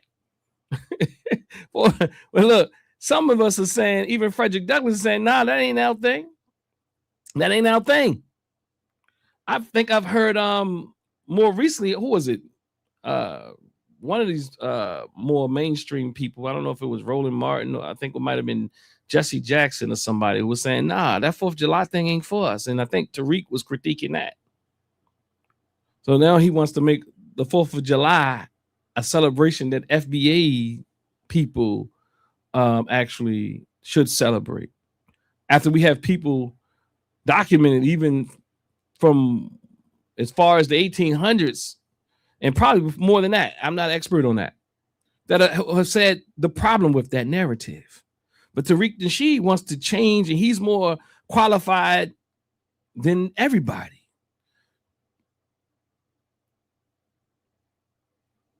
Brother Carey says he's building off of what Mr. K said. He says more logic chopping from Nasheed. What up, cuz? You in the building? What it is? He says, at Kevin, all I know is, hold up, a proper perspective in the building, y'all. Make sure y'all go check him out. He got some of the best breakdowns on YouTube. You see his handle right here at the proper perspective. He says, so yeah, go check out. He got some excellent breakdowns. He almost got me yesterday. I was looking at the video. He's like, Tariq Nasheed is right. And I'm not saying Tariq Nasheed can't be right about nothing, but he was killing it with the old Tariq Nasheed is right. He's right. They haven't done anything for us besides this. They haven't done this. They only did this. They only did that. Hey, brother, cuz you was in your theatrical bag yesterday, huh? You was doing it, huh? You was killing it. So again, let's see what he says here. He says, at Kevin, all I know is I ain't waving the American flag for nothing unless it's to wave it upside down. I don't know what did Kevin say for you to respond to him like that, cuz? I know you know Mr. K. I don't know if what Kevin say. Hey, Kev, most of us ain't look. Even in what's that movie that some people challenged it, and she wrote a book. What's the sister name? A lot of people have critiqued it. A lot of people like it. She talks about was it 1619? And even in the Netflix series, she talks about the struggle with that flag. And then there's people who are in the military and different reasons, and they start to look back and say, well, you know, we fought in every war. So it becomes this whole thing. People have different opinions about it. But most of us who decide that we aren't waving that flag is because we have chosen not to. But now we want to compare a Jamaican or a person from the Bahamas or let's say Trinidad or Tobago or anyway, like Haiti or wherever. And I'm not sure, but most of these places, and I can't recall off the top of my head, and the independent African nations who created their flags, whether or not you agree with it or not totally, these are flags for them that they've adopted. Most of us don't want to touch that red, white, and blue flag in America. That is our choice. We don't want to touch it. But he want to sit here and be like, well, now it's time for us to wave our flag. If they ain't let us wave their flag. Man. Who's this person? I ain't getting this person in here. Good grief. All these stories. Yeah, somebody look like us. Man, no. We said, y'all always saying y'all look like us. And he said, man, no. You can tell. Yeah, you got on a do-rag and you dressing like us to try to blend in. But when that do-rag come off, we see what's going on. We see you're from the Congo. He said, when you take that do-rag off, we see you from the Congo. You see? And this is your leader. I mean, there's a difference between having to make mockery and exaggerations of people, because this is weaponized propaganda right here. This is weaponization. And I'm not saying like he know what he's doing. Let's get back to mail information. Real or partially real material deployed to injure, distort context, or weaponize disclosure for harm. If we can't see it, we can't see it. But this is what he does.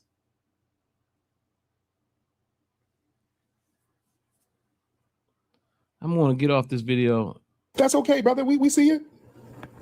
All right. That's okay. When I go over there, they know I'm different. I like to think, oh, this nigga, his hairline is magical. It's magic. They think it's magic. This hairline is magical. It's magic. You see?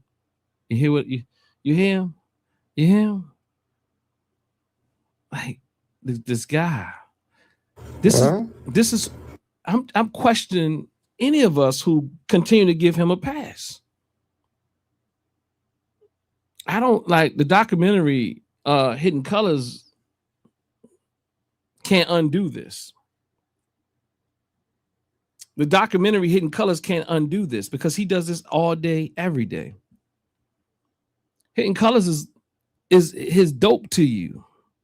Hidden Colors is, I don't even know what this next Hidden Colors is going to look like. It might be more this, but some people I talked to suggested they think he's probably going to try to come with this balanced look so that you can fall in love. I'm saying this part, so that you can fall in love with him again. So that you can fall in love with him again. See, that's what abusive people do. They make a mess of things, but in the back of your mind, people who stay in abusive relationships, there's like chasing a crack high.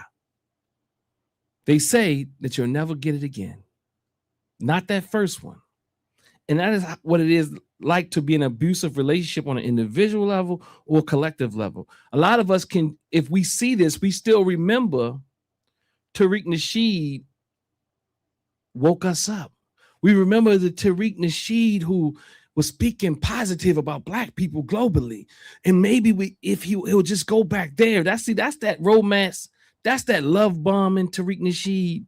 And he'll return back there. He'll give you false concessions. He'll do that, but he'll return right back to his abusive behaviors. Trust me, if he's this abusive online, just imagine what he's doing behind the scenes. And yeah, I've heard some things. I won't repeat them online because I don't have the evidence of that. But they're very compelling. I've also heard that yeah, there's people in his camp that are really, they're letting information out. They're telling what's going on over there. And it seems to be a real good resource. Yeah, I mean, Just imagine what's going on behind the scene. Just imagine if he can, like, what kind of person can sit around and do this? Talk about people, make mockery of them, exaggerate their images.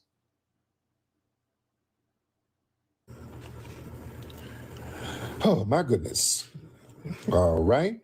Should we get one more in here, ladies and gentlemen? All right. So I'm going to stop on this one. And I'm going to get to this next one, which is probably the core of the show. And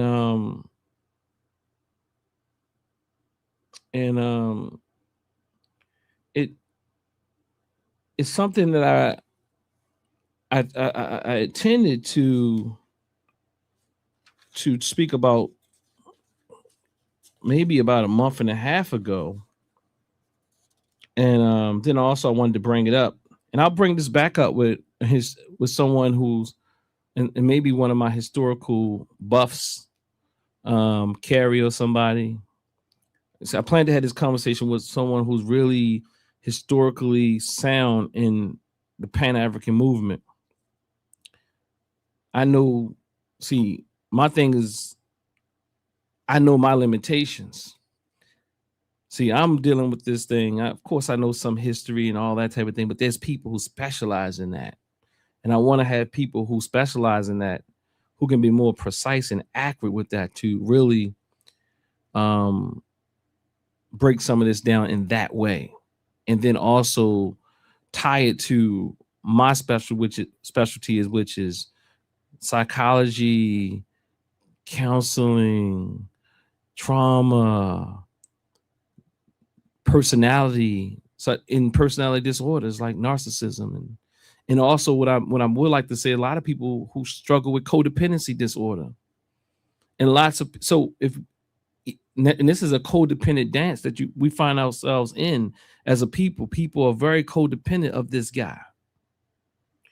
This happens in the worst relationships. I work with people daily who struggle to leave in codependent disorder, personality disorder. Then you also have what they call borderline personality disorder. And these people just seem to kind of meet up and join forces and stay in this toxic dance. And these are the extremes. But then you have lesser and non-diagnosable forms of this, which people still call traits. People have a lot of narcissistic traits. Then you have people with borderline traits. You have people that's high in codependency traits. And they tend to come together and have a very, very toxic relationship that is very difficult to get out of. Because people like this con artist, Tariq Nasheed, and others like him will have you feeling like they need you. People feel like they need this guy. They feel like this guy empowers them. And they also feel good. That's the thing.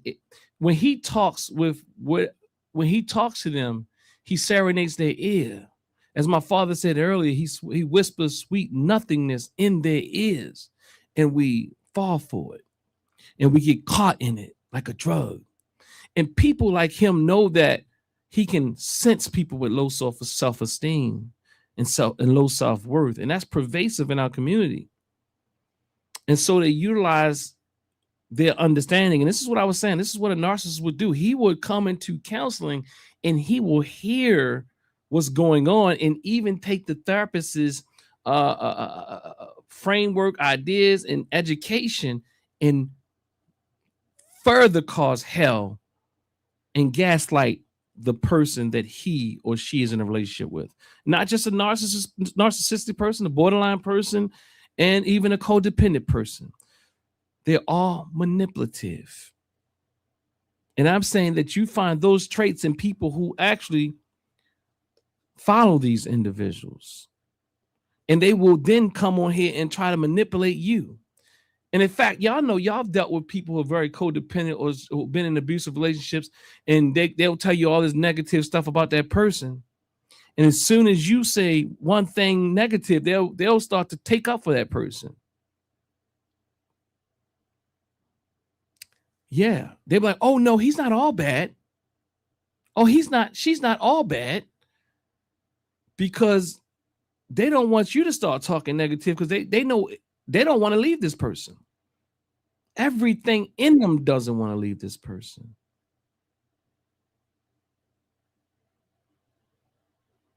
You know what I mean? Jabril Shabazz, look like you're driving and working. I'm holding the commenters to the last part. You know what I mean? I'm not. You can stay in the background. I'll give you a few minutes once I get past this presentation. Because I'm learning as I go. I used to let people in, and boy, they will derail the conversation and get mad at me and feel like they're entitled to stay as long and talk about things I'm not talking about. So you can stick in the back or hop back on once I finish this section right here. So family, let me make sure I'm in the right place, and I'm gonna try to make this quick, because I'm not gonna be here all night, y'all. Let's see here. How do we work this? Okay. All right, let's see. Let me go here. No. Let's see where we at. I'm at 34. All right, let me just try this. 3456.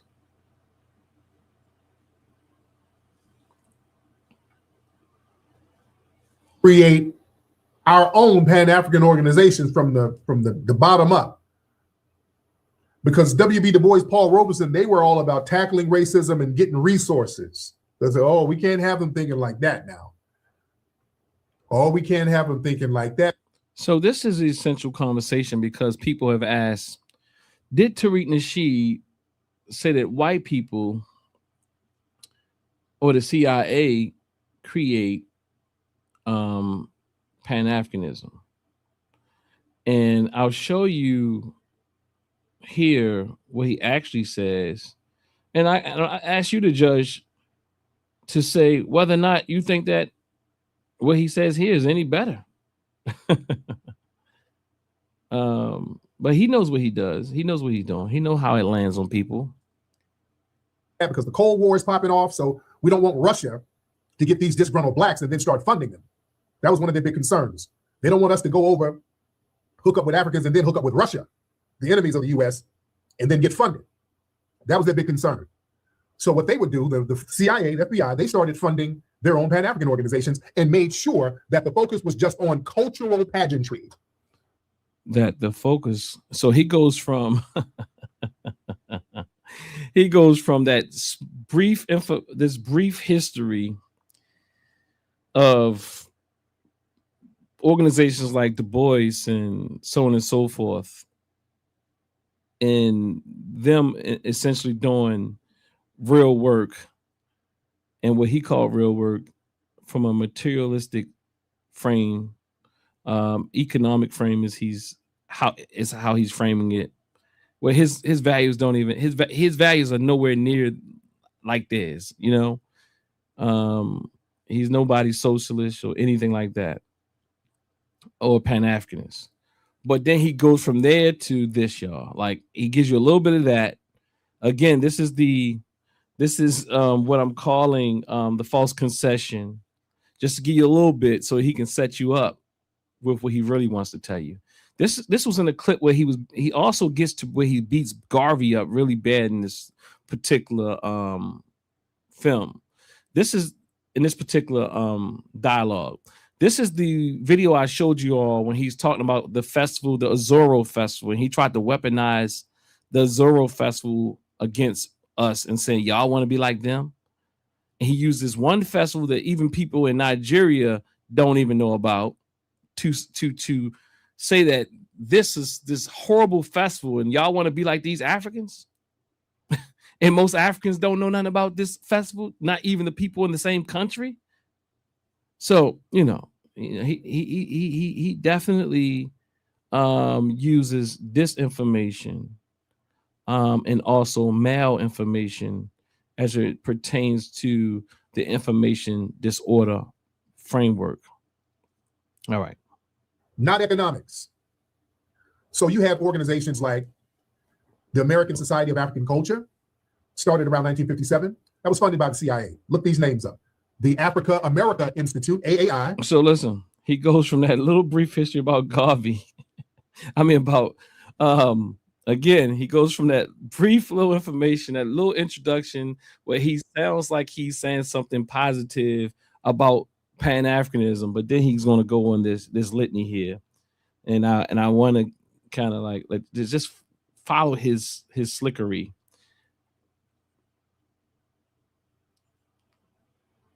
Started in 1953. That was financed by the CIA. Started and financed. You hear that? That's dropping seeds. Started in finance, and he gives you dates. And he says started in finance. He says started date. Then he says financed by the CIA. At the African American Labor Center, started around 1964. CIA funded. There you go. Again, he's gonna keep going. What is his goal here? The Congress of Cultural Freedom started around 1950 to 1979. Massive CIA funding from them. These all Pan. Is he even giving you nuance about what he means by CIA funding? Is his goal to uplift Pan-Africanism? He gives you a little bit of Du Bois, and then he said that was even infiltrated. So now you got to be responsible. Even when he gives you something that seems like a concession, he then says it was infiltrated. You know what I mean? So he's very, very manipulative. He know what he's doing. He's like, well, he didn't say all. African organizations. Y'all look up all the names I'm telling you. All right? Y'all look up all the names I'm telling you. It's very well documented. This is not a conspiracy. These are well. And JG11, I'm sorry, who said it? Old Dirty Kung Fu. Please look the dates up, y'all. If y'all want to be a part of the research team, look it up. Let's challenge these things. But even if it is true, his premise is still whack. He's saying that even if something was started, it's pretty interesting because if you start a organization, the CIA starts an organization, as I would share with you all, they have, but that doesn't mean that the organization or the chapter they started or that's not an indictment on the entire organization. Like the Panthers, it is known that here in Baltimore and other places, the CIA actually, I think it was the CIA, was the FBI. I think it was the FBI, started the chapter of the Panthers here. And the people in it meant well. I'm talking about most of the people who joined it meant well. But that doesn't mean that the other chapters of the Panthers were also compromised, although they were intentionally targeted. As other Black groups were targeted by COINTELPRO and so forth, Garvey was targeted. He never mentions that Garvey was targeted. He talks about what Garvey did or response or how he ended up with like the KKK, or he'll give you half stories. But he doesn't speak about how Garvey was targeted, how the Panthers were targeted, or who was targeted. He doesn't tell you the nuance in these examples. He's just going off a list somewhere, probably similar to a lot of people. Someone sent him this list of things and he wants to read it off the computer. Like he researched all of them in depth. And even he gets to a point in this conversation where he just starts to say they were infiltrated. And now you got to be held responsible also not only for a CIA front, but you also got to be responsible now for people who infiltrated well-meaning organizations. The way that he allows it to land, like now because someone infiltrated the organization, that is also a problem. No, people infiltrate organizations to have liberatory power or potential. Let's keep going. funded and well-documented funded CIA fronts. Operations Crossroads Africa, 1957. They got funding from the State Department. They got funding from the State Department. So now, you know, what does that mean? You got funding from the State Department. He conflates and collapses all these things together. He know what he's doing, because to the person who's listening, who's already not able to critically think, all that's lumped in to say that the CIA started all of these organizations. They fund a thing. To many people means to start a thing, to control a thing. And Mr. K says here, and Mr. K is a thorough. He's the Pan-African librarian. I don't know if Mr. K continue to call me the Pan-African peacemaker, but I like it. I'll dig it, because lots of people again don't think I'm being a Pan-African peacemaker. Yeah, because peace takes in order to bring about peace, you got to struggle.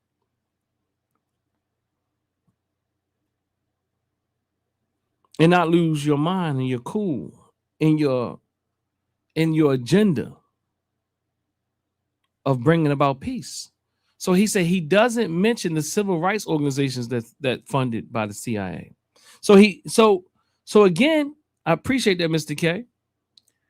And he doesn't mention, he's not mentioning all the civil rights organizations and those of yesterday and today that still take state funding and federal funding.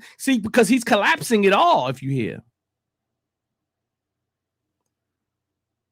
He's collapsing it all and he's throwing it together in this soup, this gumbo that says the Pan-African movement is compromised.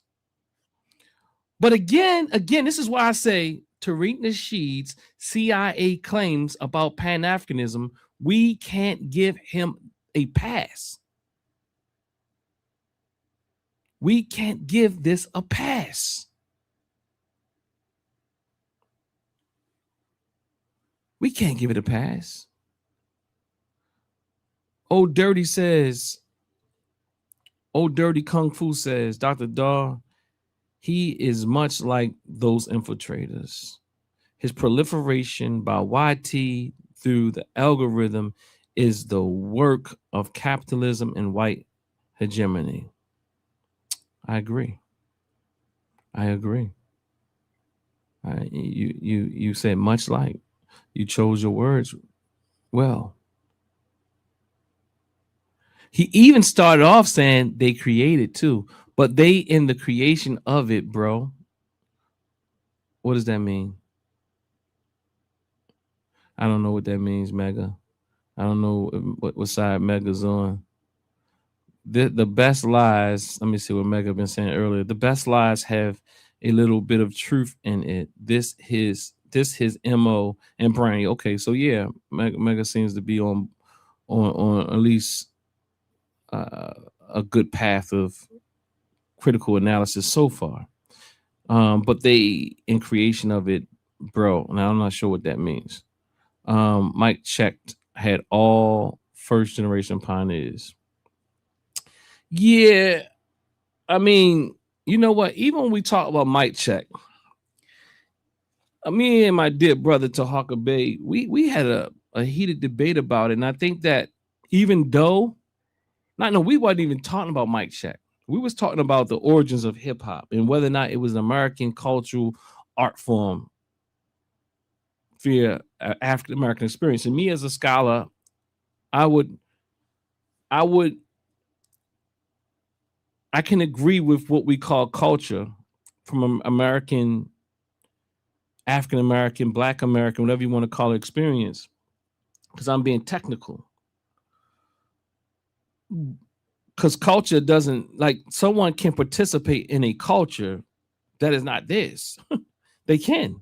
And people can have multiple cultural influences. So I'm just saying, me being technical, I'm looking at who started and this and that. I'm looking at it in that way. But the grander scheme, and Tahaka was right about it, It's not because I didn't even realize that Tariq Nasheed was really the magician behind. I'm saying I was right about the accurate information and looking at it from a cultural perspective, but Tariq Nasheed, Mike check, started another kind of war in the community that was unnecessary. Yes, I responded to Busta Rhymes myself even. See, that's where I was looking at it because people were inaccurate on what culture truly is. But again, the real thing that Tariq Nasheed did, he jumped into this war again strategically with his malinformation. Real or partially real material deployed to injure, distort context, or weaponize disclosure of harm. See, so that is what so things can be true and you utilize them and you weaponize truths against people. It's kind of like that truth that a lot of people, if y'all are in trying to be in these relationships with people in your 40s and 50s and 30s even, and they're afraid to tell the people they meet many times their backstory. Because now, many times they've been taken advantage of. They told people their backstory because they wanted to be honest. But then this narcissistic, abusive type person or personality or person with narcissistic traits or abusive traits takes that information and weaponizes against them. They told them their deepest pain and hurts and what they love, what they desire, and they weaponize it against them. They talk about their struggles and then they weaponize it against them. If they told them that their mother neglected them when they was a child, they say, see, you are the problem. See, you never healed. See, you are the problem. You came from nothing. See, because you need to go to therapy. See, I don't need to do therapy because I'm a full whole person. They'll just weaponize things against people. So again, when we look at this malinformation, it's not about when we're dealing with a huckster, we have to keep in mind that it doesn't matter whether the information is real or not, or true, or parts of it is real or not, because their intent is typically the same. Their intent is typically to cause harm with it, to cause division with it, to give themselves power, prestige, privilege, and to gain and garner attention. And more things as well. Not just that. African nationalist movement. That was a Harlem-based militant group. They had informants in that. They had, I think he said influence in that. Like now he's just NSA, the National Student Association. That was funded by the CIA. Funded by the CIA. What does that mean? And where's the evidence? But again, if it was, what are you saying? Why aren't you mentioning the core Pan-Africanist groups that we know that really were legit? That weren't compromised or didn't. I mean, even if they but he's making the problem even if you were infiltrated. But if you weren't trying to be infiltrated, if they weren't trying to infiltrate your organization, especially back then you probably wasn't doing anything. So see, he will take information, true information, accurate information, or inaccurate information, partial accurate information, and weaponize it against you. That is what abusers do. I'm going to bring somebody back to even speak about these cases and also talk about the more accurate historical beginnings of Pan-Africanism as well. And it can kind of speak to this from that historical lens, added with my psychosocial perspective. The East African Institute, Social and Cultural Affairs, started in the 1960s, funded by the CIA. Peace with Freedom, Inc., started in the 1960s, funded by the CIA. Look up all the things I'm telling you. Write them down. The World Assembly of Youth, another Pan-African organization, deeply funded by the CIA. International Student Conference, started in the 1950s, CIA front, funded by the CIA. All of this stuff, they were trying to rival the Cold War. They were very paranoid about black radicals getting funded by Russia. That's why all that communist talk. Y'all remember they would always call somebody a communist as a pejorative. Oh, that's a communist. Oh. But now he's showing in that they were threatened. Are you talking about this the U.S. government being threatened by Pan-Africanism and socialism and all that? I mean, like, yeah, he's even confusing what he's saying, and he's probably intentionally confusing, but it doesn't matter because it lands to people. All they hear from all this stuff is that Pan-Africanism was started by white people. That's what they're hearing. They're hearing that if it wasn't started, it was funded, and funded means started, and funded means that supported, or funded means that. So who funds you determines what you do. That's what they're hearing. That's what they're hearing. Let's see how far he goes. Oh, that's a communist. Oh, Paul Robeson is a communist. Communist means funded by Russia. All right, just understand the context of these words. Oh, it's so many of them. Man. The Kenneth Kaunda Foundation, started in the 1960s, funded by the CIA. Milton Obote Foundation, funded by the CIA. East African Publishing House, funded by the CIA. All right. American Committee on Race and Class, funded by the CIA, started in the 1950s. All right. What is he doing here? Oh man, there's so many. Why is he? What is he doing? Well, and I keep telling people, like, you can't be FBA and Pan-Africanist. Like, what is he doing here? What is his point? Now, you got to remember, he was beating up Africans in the beginning of this video, talking about why would you want to be like them, and at Zorro Festival, that grape culture, GRAPE, you understand the word, just take the G off. Why would he was saying, why would we want to be like these backwards people? Earlier, he was speaking about in other video how we don't look like them. They don't look, they trying to be us. Even here, he said at the beginning, he spoke about they created these groups funded by the CIA. So many of them. There's so many. I mean, the list goes on and on. Look up all those names, man. For what? Funded by the damn CIA. Why? What's the point? Why are you looking it up? What's the reason? What are you trying to do? Are you what are you showing? Is he trying to, what's his goal? Why is he so anti-Pan-Africanist? Is it messing with his lineage claim? Again, I'm asking, how can you be Pan-Africanist and also espouse this FBA moniker? How can you? Tell me how. Let me skip some of this because he's just going to go on. Hold on, let me just see what he says. Let's speed it up. Let me speed it up if I have to.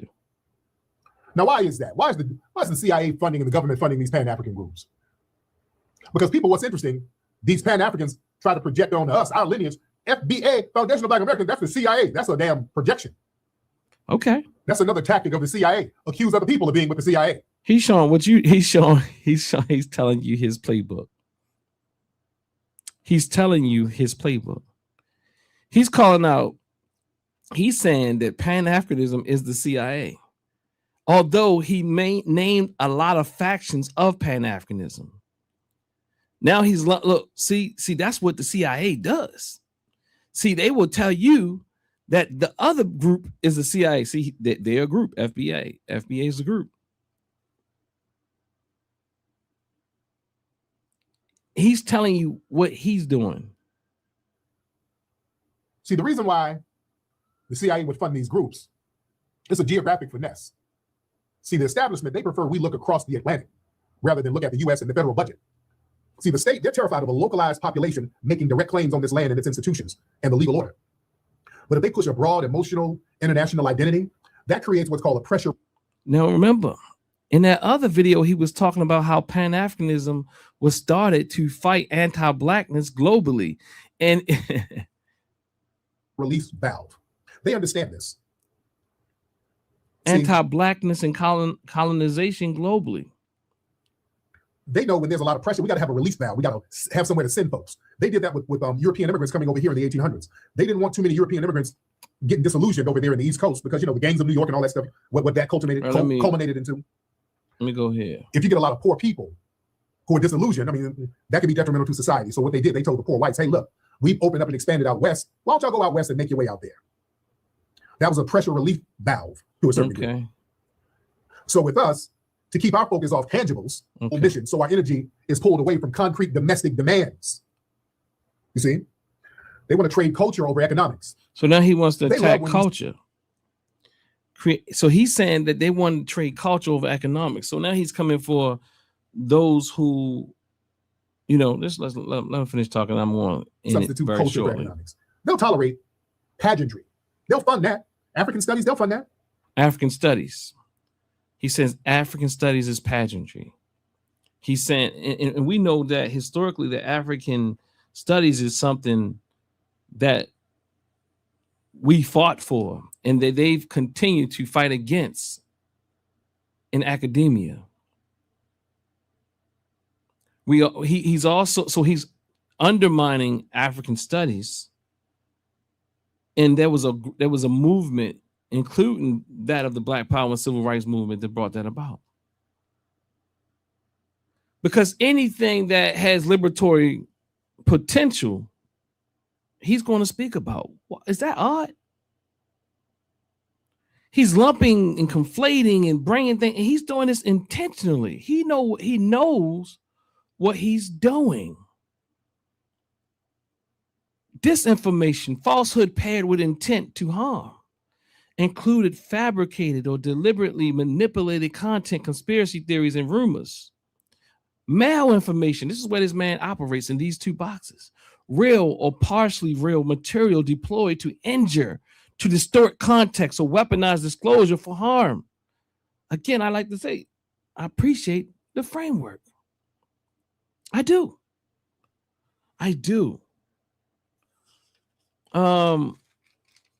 So I don't think I'll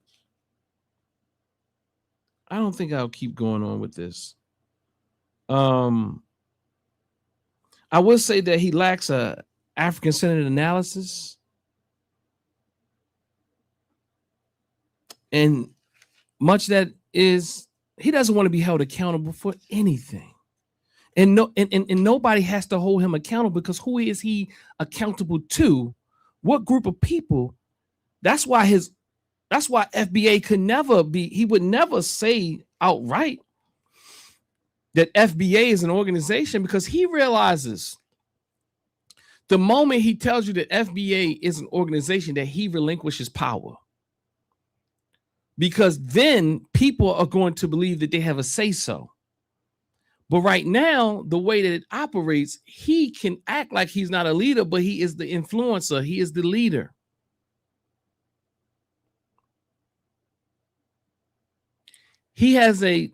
He can lie and say that it's not an organization. And we'll repeat it because we are misled, misguided. We will repeat it. And I'll say this in closing.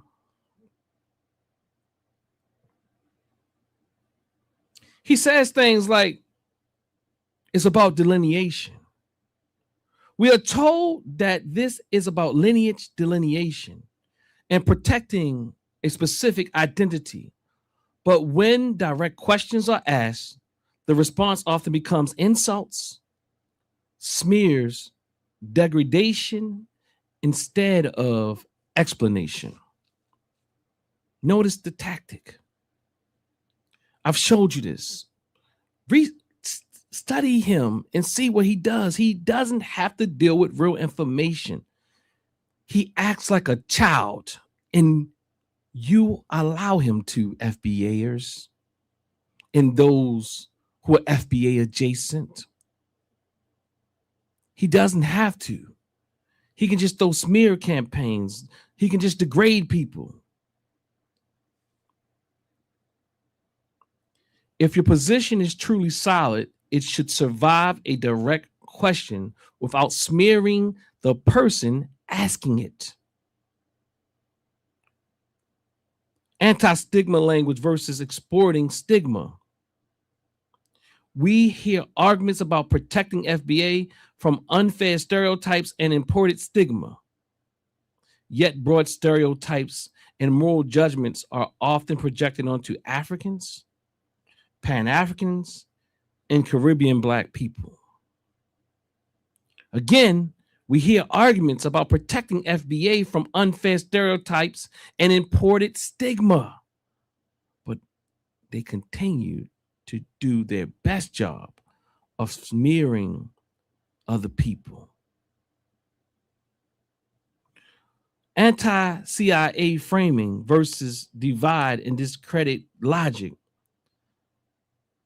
There are repeated claims that Pan-African movements and organizations are connected to the CIA or controlled opposition. But the social effect of the rhetoric is suspicion, fragmentation, and division amongst Black people. I put here, you cannot claim to be exposing the operation while reproducing the social effects of the operation.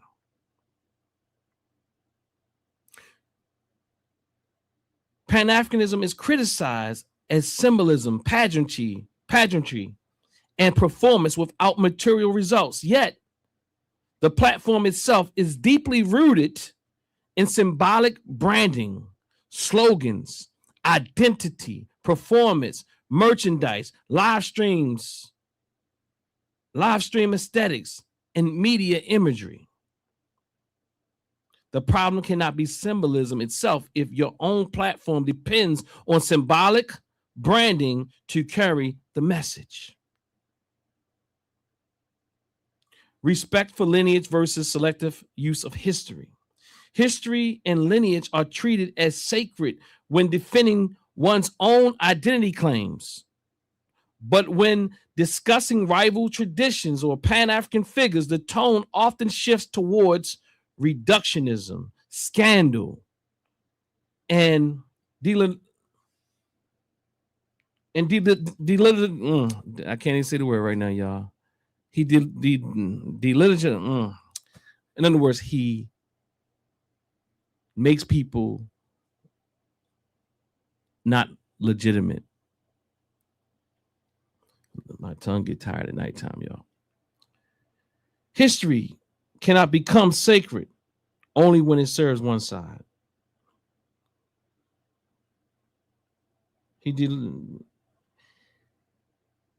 What we have seen tonight is repeated patterns of contradiction.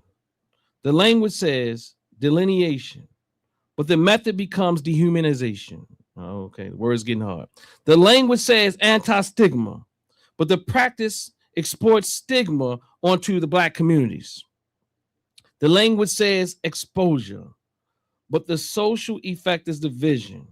And once the pattern is clear, once the pattern becomes clear, this can no longer be dismissed as harmless disagreement or simply provocative commentary.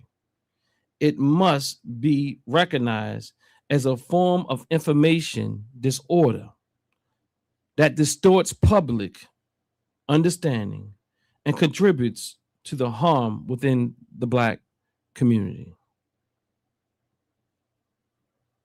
Our people deserve rigorous thought, honest critique, and principled disagreement, not distortion disguised as liberation. Family, I'm trying to say delegitimatize.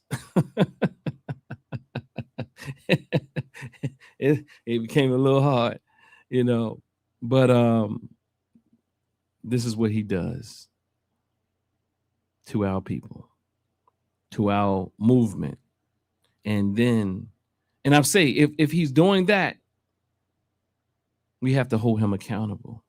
And we have to hold all of us accountable. Because Hidden Colors, having your favorite people in it, doesn't make up for it. The one point he made that you agreed with in a documentary doesn't make up for it. His supposedly funding Dr. Welson's funeral doesn't make up for it. Let's be clear. Even if he's done those things, that thing and others, people strategically do these things. None of that makes up for what harm he brings to our community.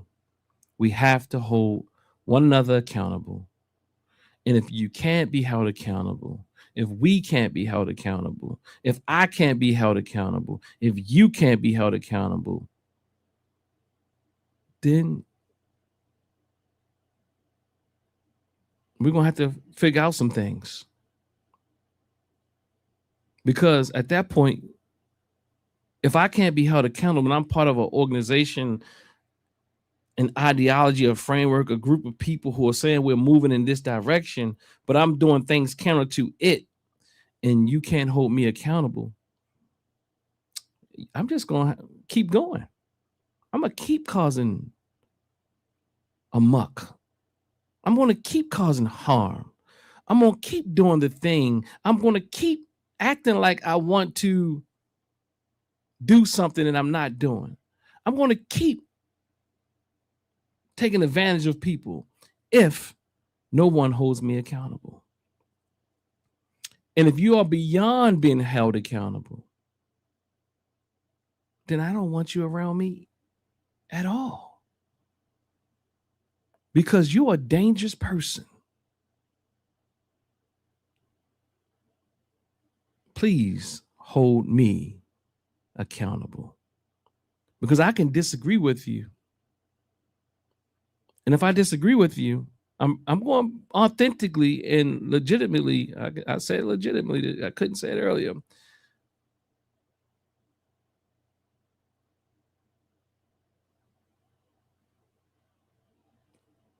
I'm going to legitimately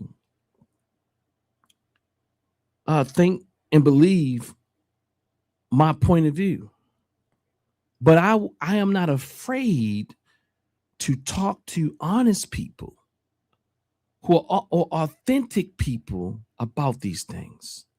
So if anybody, and this is what happens in these relationships, personalities, there's people with certain personalities that will have you walking on eggshells.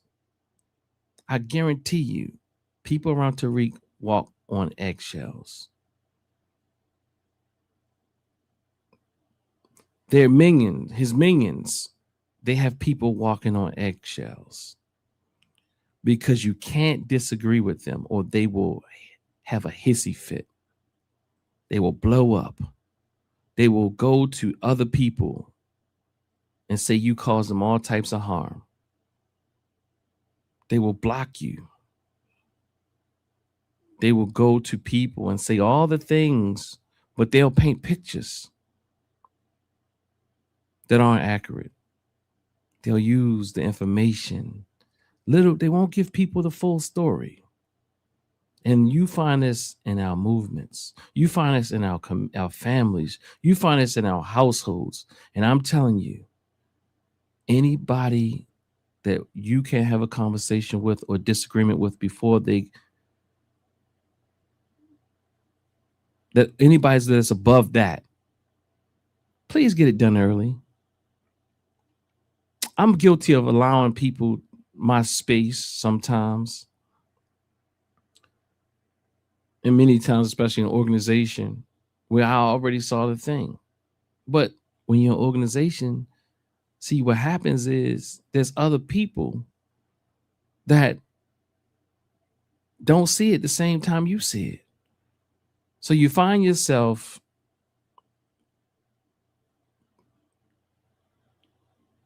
trying to, it's a whole political game, because you're hoping other people can see it, or you're hoping that person can change. But the reality is, people, the older we get, the more difficult it is to change, especially if you are a criminal, especially if you are selfish, especially if you have not healed from your trauma. Everybody doesn't deserve your space.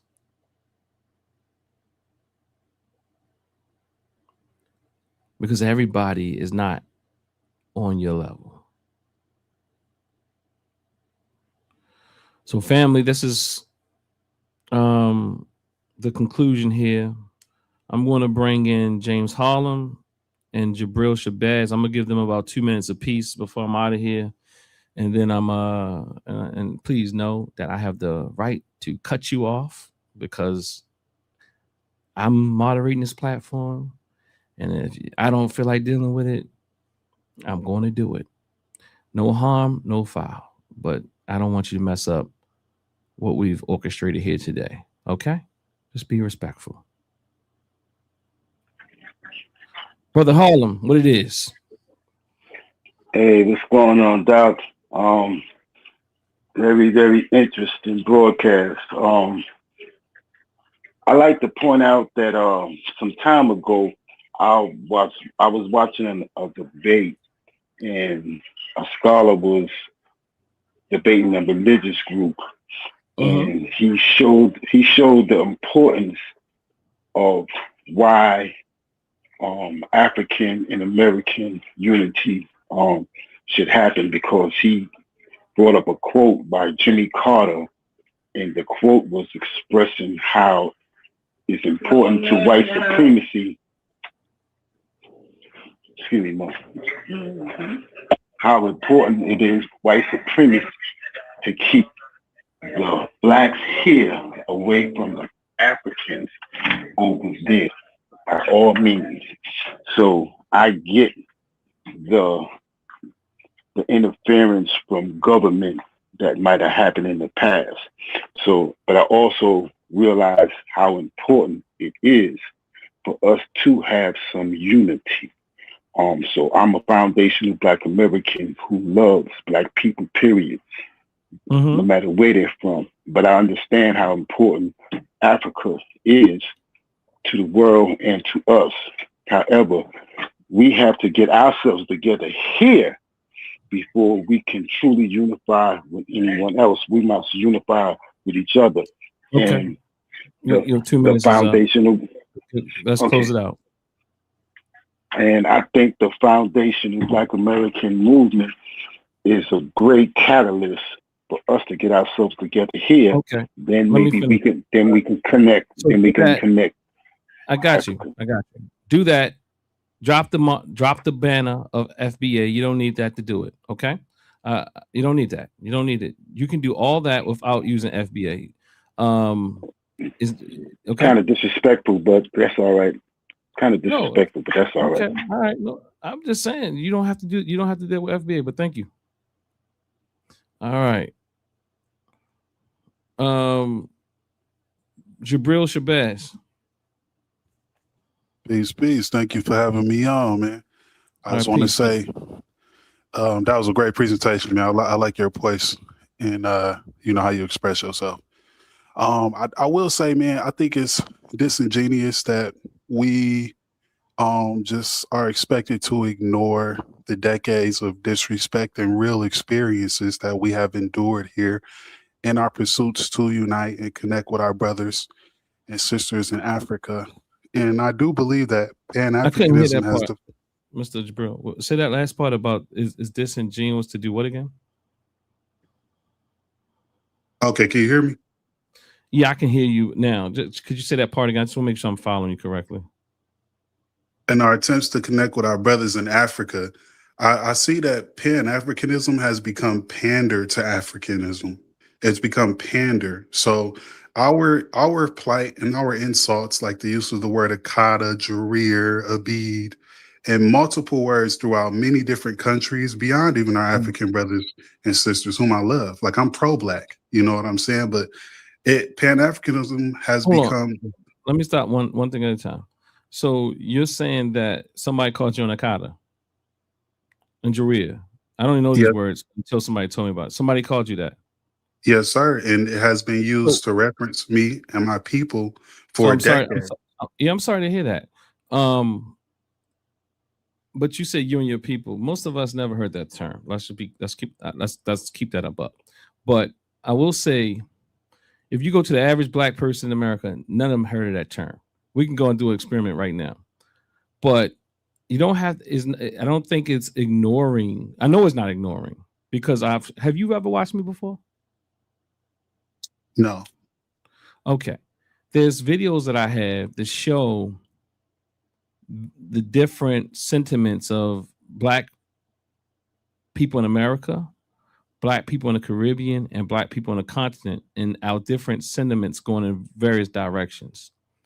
I will argue that Pan-Africanism and Black people in African Senate and Black and Pan-African spaces, they don't ignore those things. But we understand that Black people are hurt, just like we understand FBA is hurt. We understand and we can empathize that Black people in America are hurt by what they've heard other Black people say about them from Africa and Jamaica, the Caribbean, stuff like that. But likewise, we understand that those people are also being indoctrinated with white supremacy, all these different people who don't understand each other. So all of y'all are hurting each other, but y'all are not really giving too much energy to the source that have you all and all of us at odds with one another. That's what we're saying. We're not saying that nobody hasn't said anything about you. I've never heard those terms, and I've been around Africans a long time. I've been around Africans, I've been around Jamaicans, I've been around Caribbeans, I work with them. They work for me. And I've never heard them say it to my face if they say it. I've never heard the term before until people brought it up in these different spaces. I've heard it probably first on Sinetta Station some years ago, when people used to try to tell us not to be, that we weren't African people. But I've never heard, I've been around lots of African people from Nigeria mainly, and from Ghana, from Sierra Leone, but specifically most of the people that I know are from like Nigeria or Liberia. But they've never called me or anyone in front of me an Akata. I've been around, I really literally, they're my peoples too, like Bassoon and Sammy and Dio and so many different people. But even if I have heard them speak to me about some of their perceptions of African Americans, and some of how they've concluded and came up with those, and even some who still had those perceptions. And then there's those of them that said they don't understand African Americans. I'm talking about if you're around a group of African people, people from specific countries, let's say Nigeria, for example, you will see that there's a spectrum of ideas.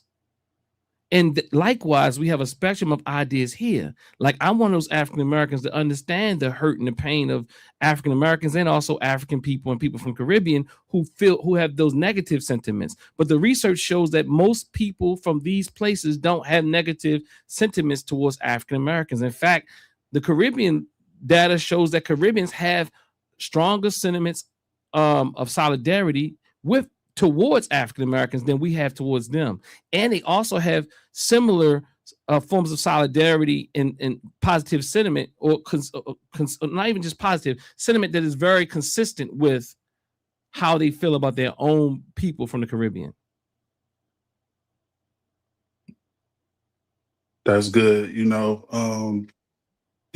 It's not just energy towards our Black brothers and sisters. We have been enduring slight attacks for decades, but now we're actually verbal. We've been enduring attacks from all races of people, even white people. Like, even if you look on a brother Tariq's page, it's like him, Mayo versus Mayo Babble. Like, a whole bunch of hold white on. people, like, But and hold on. also white Hold on. people. A white Who are man you has talking never about, called though? me a nigger to my face, but I know that there's racism in Have you ever those called people somebody? use. Let me ask you a question. Have you ever heard the word African booty scratcher? I was called African booty scratcher. Say it again.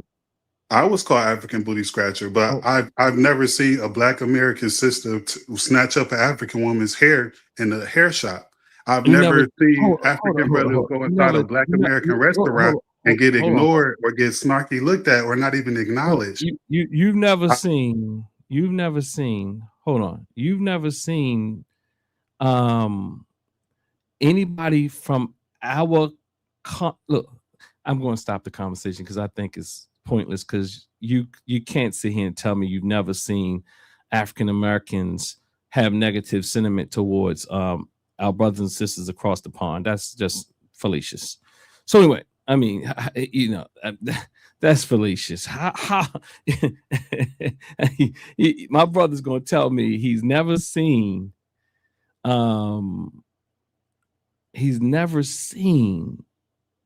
someone, like, he's going to, like, I've never seen someone snatch someone hair up. Well, I've never seen nobody snatch nobody hair up at all. Like, so the reasoning is like, okay, the only person I ever saw, like, that's like poor reasoning. You know what I mean? Like, it's like, because the only person I saw beat me was a black man, and I gotta have problems with black men. I mean, I didn't get beat, like it's crazy. Like, the logic is off, you know. And I don't know if he was serious or possessed. You know, or seriously possessed, or just make, like, I can't tell. JG11, there's no hope for you at this point because you don't know how to pull pieces of information together. You're telling me JG11, he's correct about there's not, okay, JG11, you never seen an African American person do something negative towards an African or Caribbean person?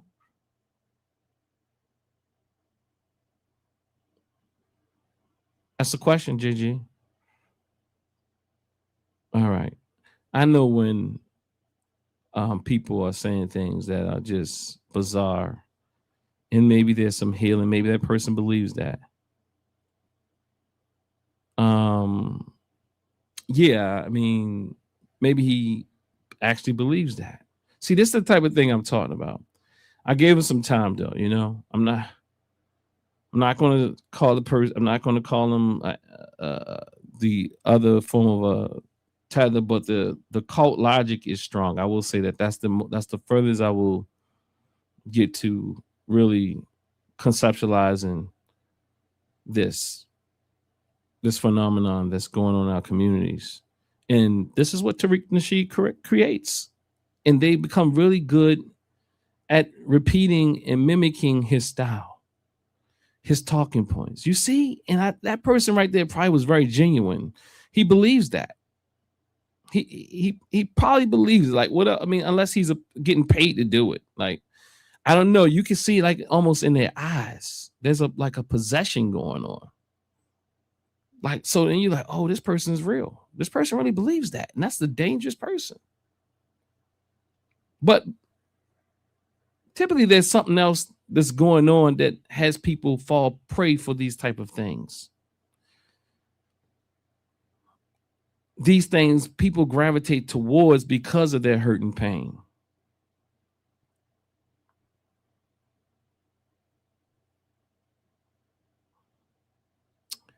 I mean, are you going to literally sit here and tell me? I mean, I didn't even know, like, that's that same question the person asked earlier when they start asking the question about who started first. We try to teach our children to do better than that. First and foremost, you'll never be able to find out who did what first.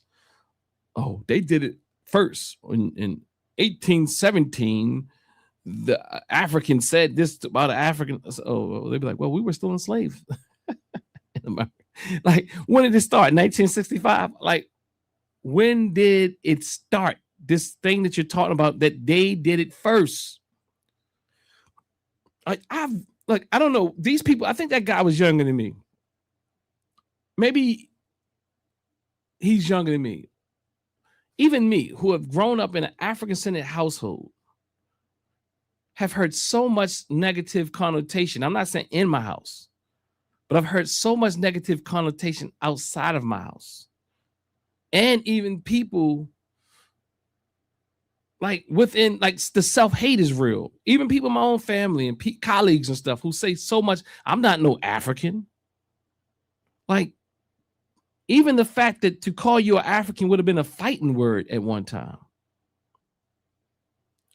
Jabril Shabazz is coming back, but I won't let you back in, Jabril, because you're not ready for the conversation. You're a bit. I like your smile though, Jabril. But Jabril, the moment you are ready to have a conversation for real, like I don't know if there's any reasoning that can be done with you, because it's like elementary antics. They did it first. How do you prove that? I've never seen somebody grab the hair out of a African hair. Like, y'all ain't doing their hair, first of all. Like, I mean, it's bizarre. It's crazy. How many hair salons you been in? And did you have an African put it on the media? The African Americans grabbed our hair. Like, FBA is looking for everything, brother, to support their fallacious ideology. Jabril has this smile too, y'all. He's back in the back. He has this smile to say, boy. He's an interesting guy. I don't know if it's authenticity or if he's like a troll. I don't know. Hold on, Jabril. I'm gonna try again one more time. Look, Jabril. If you come in acting up, I'm going to immediately put you out. Look. So if you can talk reasonable and logical, I will let you stay. But if it doesn't have any reason at all, and you going into this one-sided, he hit me first type of antics, I'm going to let you off. Okay. Peace. Jabril, Thanks for having me back on. Yes, sir. Now, man, like I said, brother, and it's not just the Pan-African brothers and sisters. Like I said, I'm pro-black. I love my black people. And are you Pan-African? No, sir. I'm pro-black though. I'm pro-black. Pro-black wherever you at. Let me say that. 100. Wherever you at. If you righteous, you feel me? If you righteous and you got integrity in your heart and you love just humanity, like real people, not on no demon, not on no devil stuff, or what I'm saying, no racist stuff or nothing. Like, I'm not racist. I love my African brothers and sisters. Okay, so let me ask you a question. Are you FBA? Absolutely. Okay, and I want to ask you this question to quantify, to make sure we're on the same page. Do you believe that you only can be black if you're in the United States, or can all Africans typically black? Yeah, they black. Okay, because you know that some of your brethren in the FBA camps, they say that we the only ones that can be black. Yeah, some people are crazy. Just because you FBA don't mean you a genius. No, don't do that, because FBA is a group. It's not a lineage, it's not an ethnicity.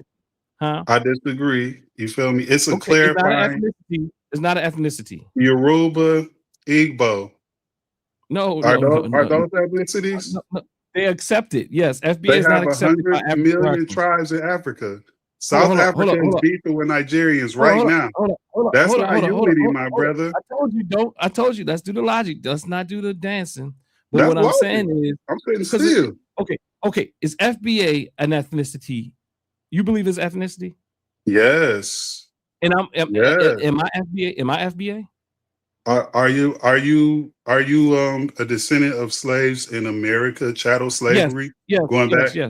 Yes. Then yes, you are foundational. What do you say to that? I don't accept that label. What do you say? That's fine. So that's fine. Most people in America, most African Americans don't accept that label. That's fine. I mean, I don't accept African American. That came from the 80s. That came from the 80s. I didn't vote on that. You just repeat everything they say. I already know that. You don't have to say that. I want to have a real conversation, like not Let's something have a that real they all say. conversation. You're Look, trying do to you have censor something the else? truth. Hold up, Jabril. Mhm. Do you Yes, have sir. anything outside of what you've learned through this FBA? Do you disagree with anything FBA says or Tariq Nasheed? Tariq Nasheed, I haven't really found anything specifically that he says that's like based in truth. You know what I'm saying? Like based in reality. If it's like, Oh, okay. like if it's some like, let's just say, because I see a FBA panel. It's one I see a panel done by FBAs and people who represent FBAs, and it's very hostile. I understand where they're coming from, but however, the extent that they go to communicate, sometimes it could seem like bullying. And I don't necessarily Hold on. agree. Let's back up for a second, because you're saying you haven't found anything that he said that was what? When it comes to truth and factual historical information, I have not found anything that he said to be untrue. You know what I'm saying? From his you historic haven't found information. anything. Oh, I thought at first you said you haven't found anything that he said that was true.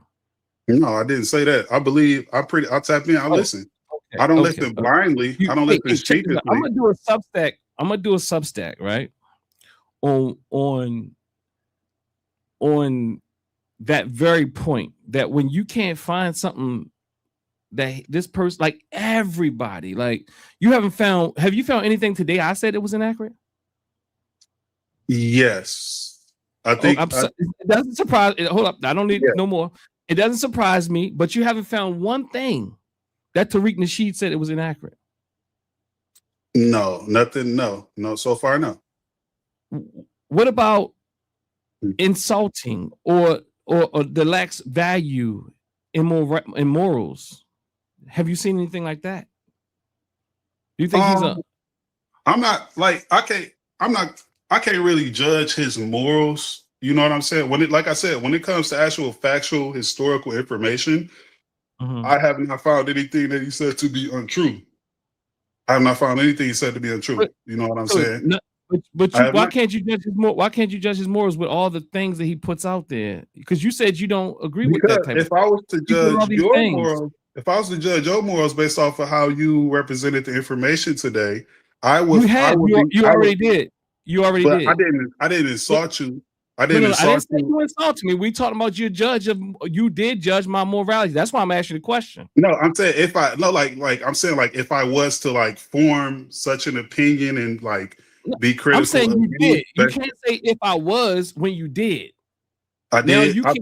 Because I found you can continue to judge me morally. But what I'm saying is, it is a moral thing though. Like if you hide the truth, or if you twist the truth, or if you hide information, I'm hiding the truth, or if you pretend to be the victim, if you want to play the victim role, if you want to disregard and erase our history and our plight, okay. Then so am I hiding the truth? Is that what you're saying? Are you saying I'm hiding the truth? I don't think it's an integral full story. I don't think I think it's formed in a way to oppose an opinion to support it's political. I think that what you're doing is political in a sense. Like it's politically. It definitely is political, but it's truth. I respect the truth. You don't think that FBA? You don't believe FBA is political? And Tariq is political? No. You don't believe there's a political agenda? What about reparations? Reparations is a historical debt. No, it's not political. That's a karmic. That's a financial and karmic. Karmic thing. That's a foundational karmic debt. Like that is trillions and trillions of dollars. Hold on. Back up. It's a what? It's a foundational, financial, and karmic debt. What do you mean by karmic? Karmic meaning this country will be destroyed if we do not get reparations by the Most High Creator God. That's nothing I heard Tariq say, but that's my personal belief. I knew you was religiousizing FBA. No, that has nothing to do with. That's not religiousizing. That's I am not here to debate with anyone. I have devoted all of my adult life to this subject. I only debate with my equals. All others I teach.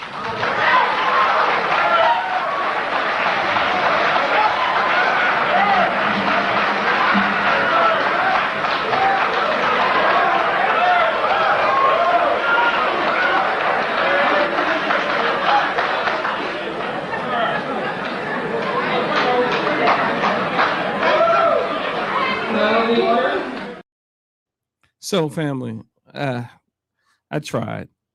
Jabril seemed to be okay, an okay brother. I mean, I think he is an okay brother. I just think that, you know, he's in there. Jabril's in there. You know, he is.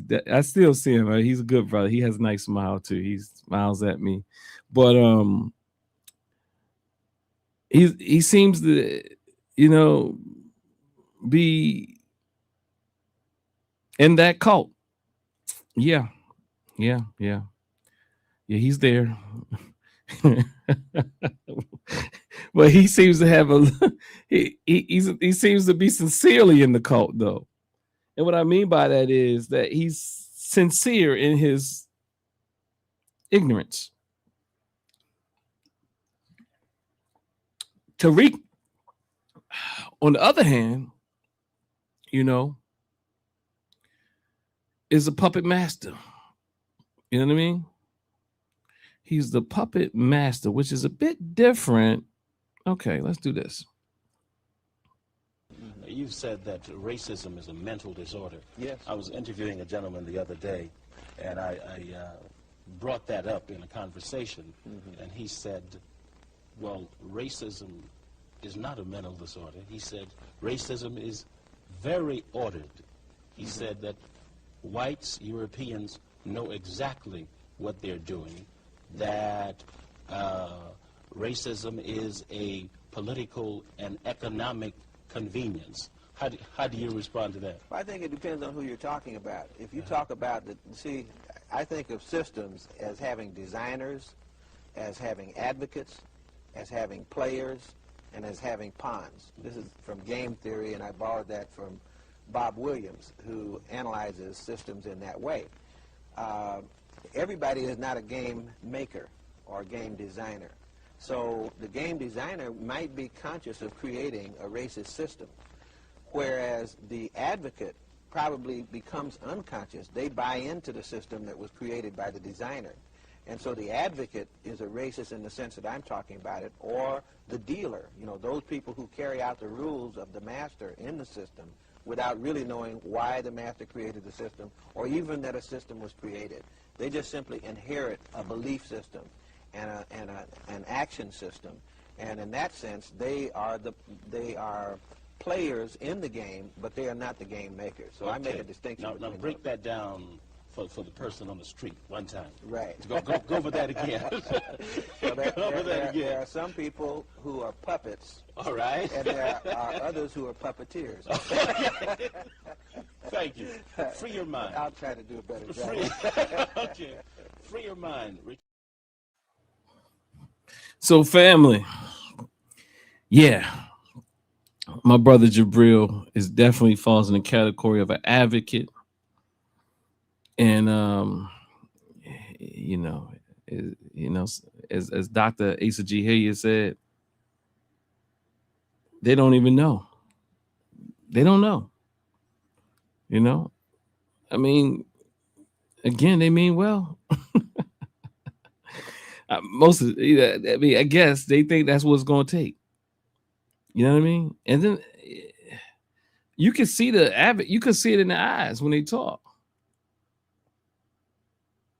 I'm being serious. I'm not lying. I can at least sense it in the eyes when they like really extreme about it. Yeah. Yeah. Salute to you, brother Jabril, as well. Yeah. He good at, you know, he said good platform and setup. I don't know if, see, one thing that your leaders teach you, give them a little compliment, you know. I mean, I appreciate it though, brother, you know what I mean? You know, you give them a little love bomb and then, you know, you might, you know, I don't know. I mean, maybe Jabril, you might be a good. I think you really believe what you believe, so I'll give you a pass. But hopefully, one day we can usher you into a little bit more complexity of thought. Just stick around. Make sure you subscribe, Jabril. I'm not going to sit here and argue with you, though, Jabril.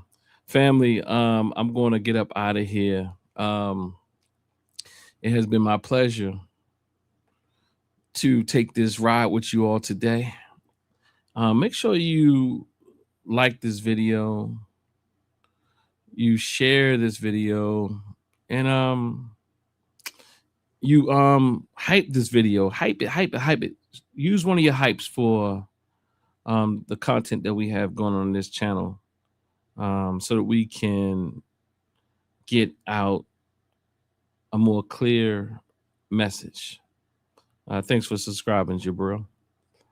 You know, you got your buddy, maybe you and your boy JG11, y'all can holler at each other, and you can holler at my man James Harlem, who said it was disrespectful that I said something about FBA.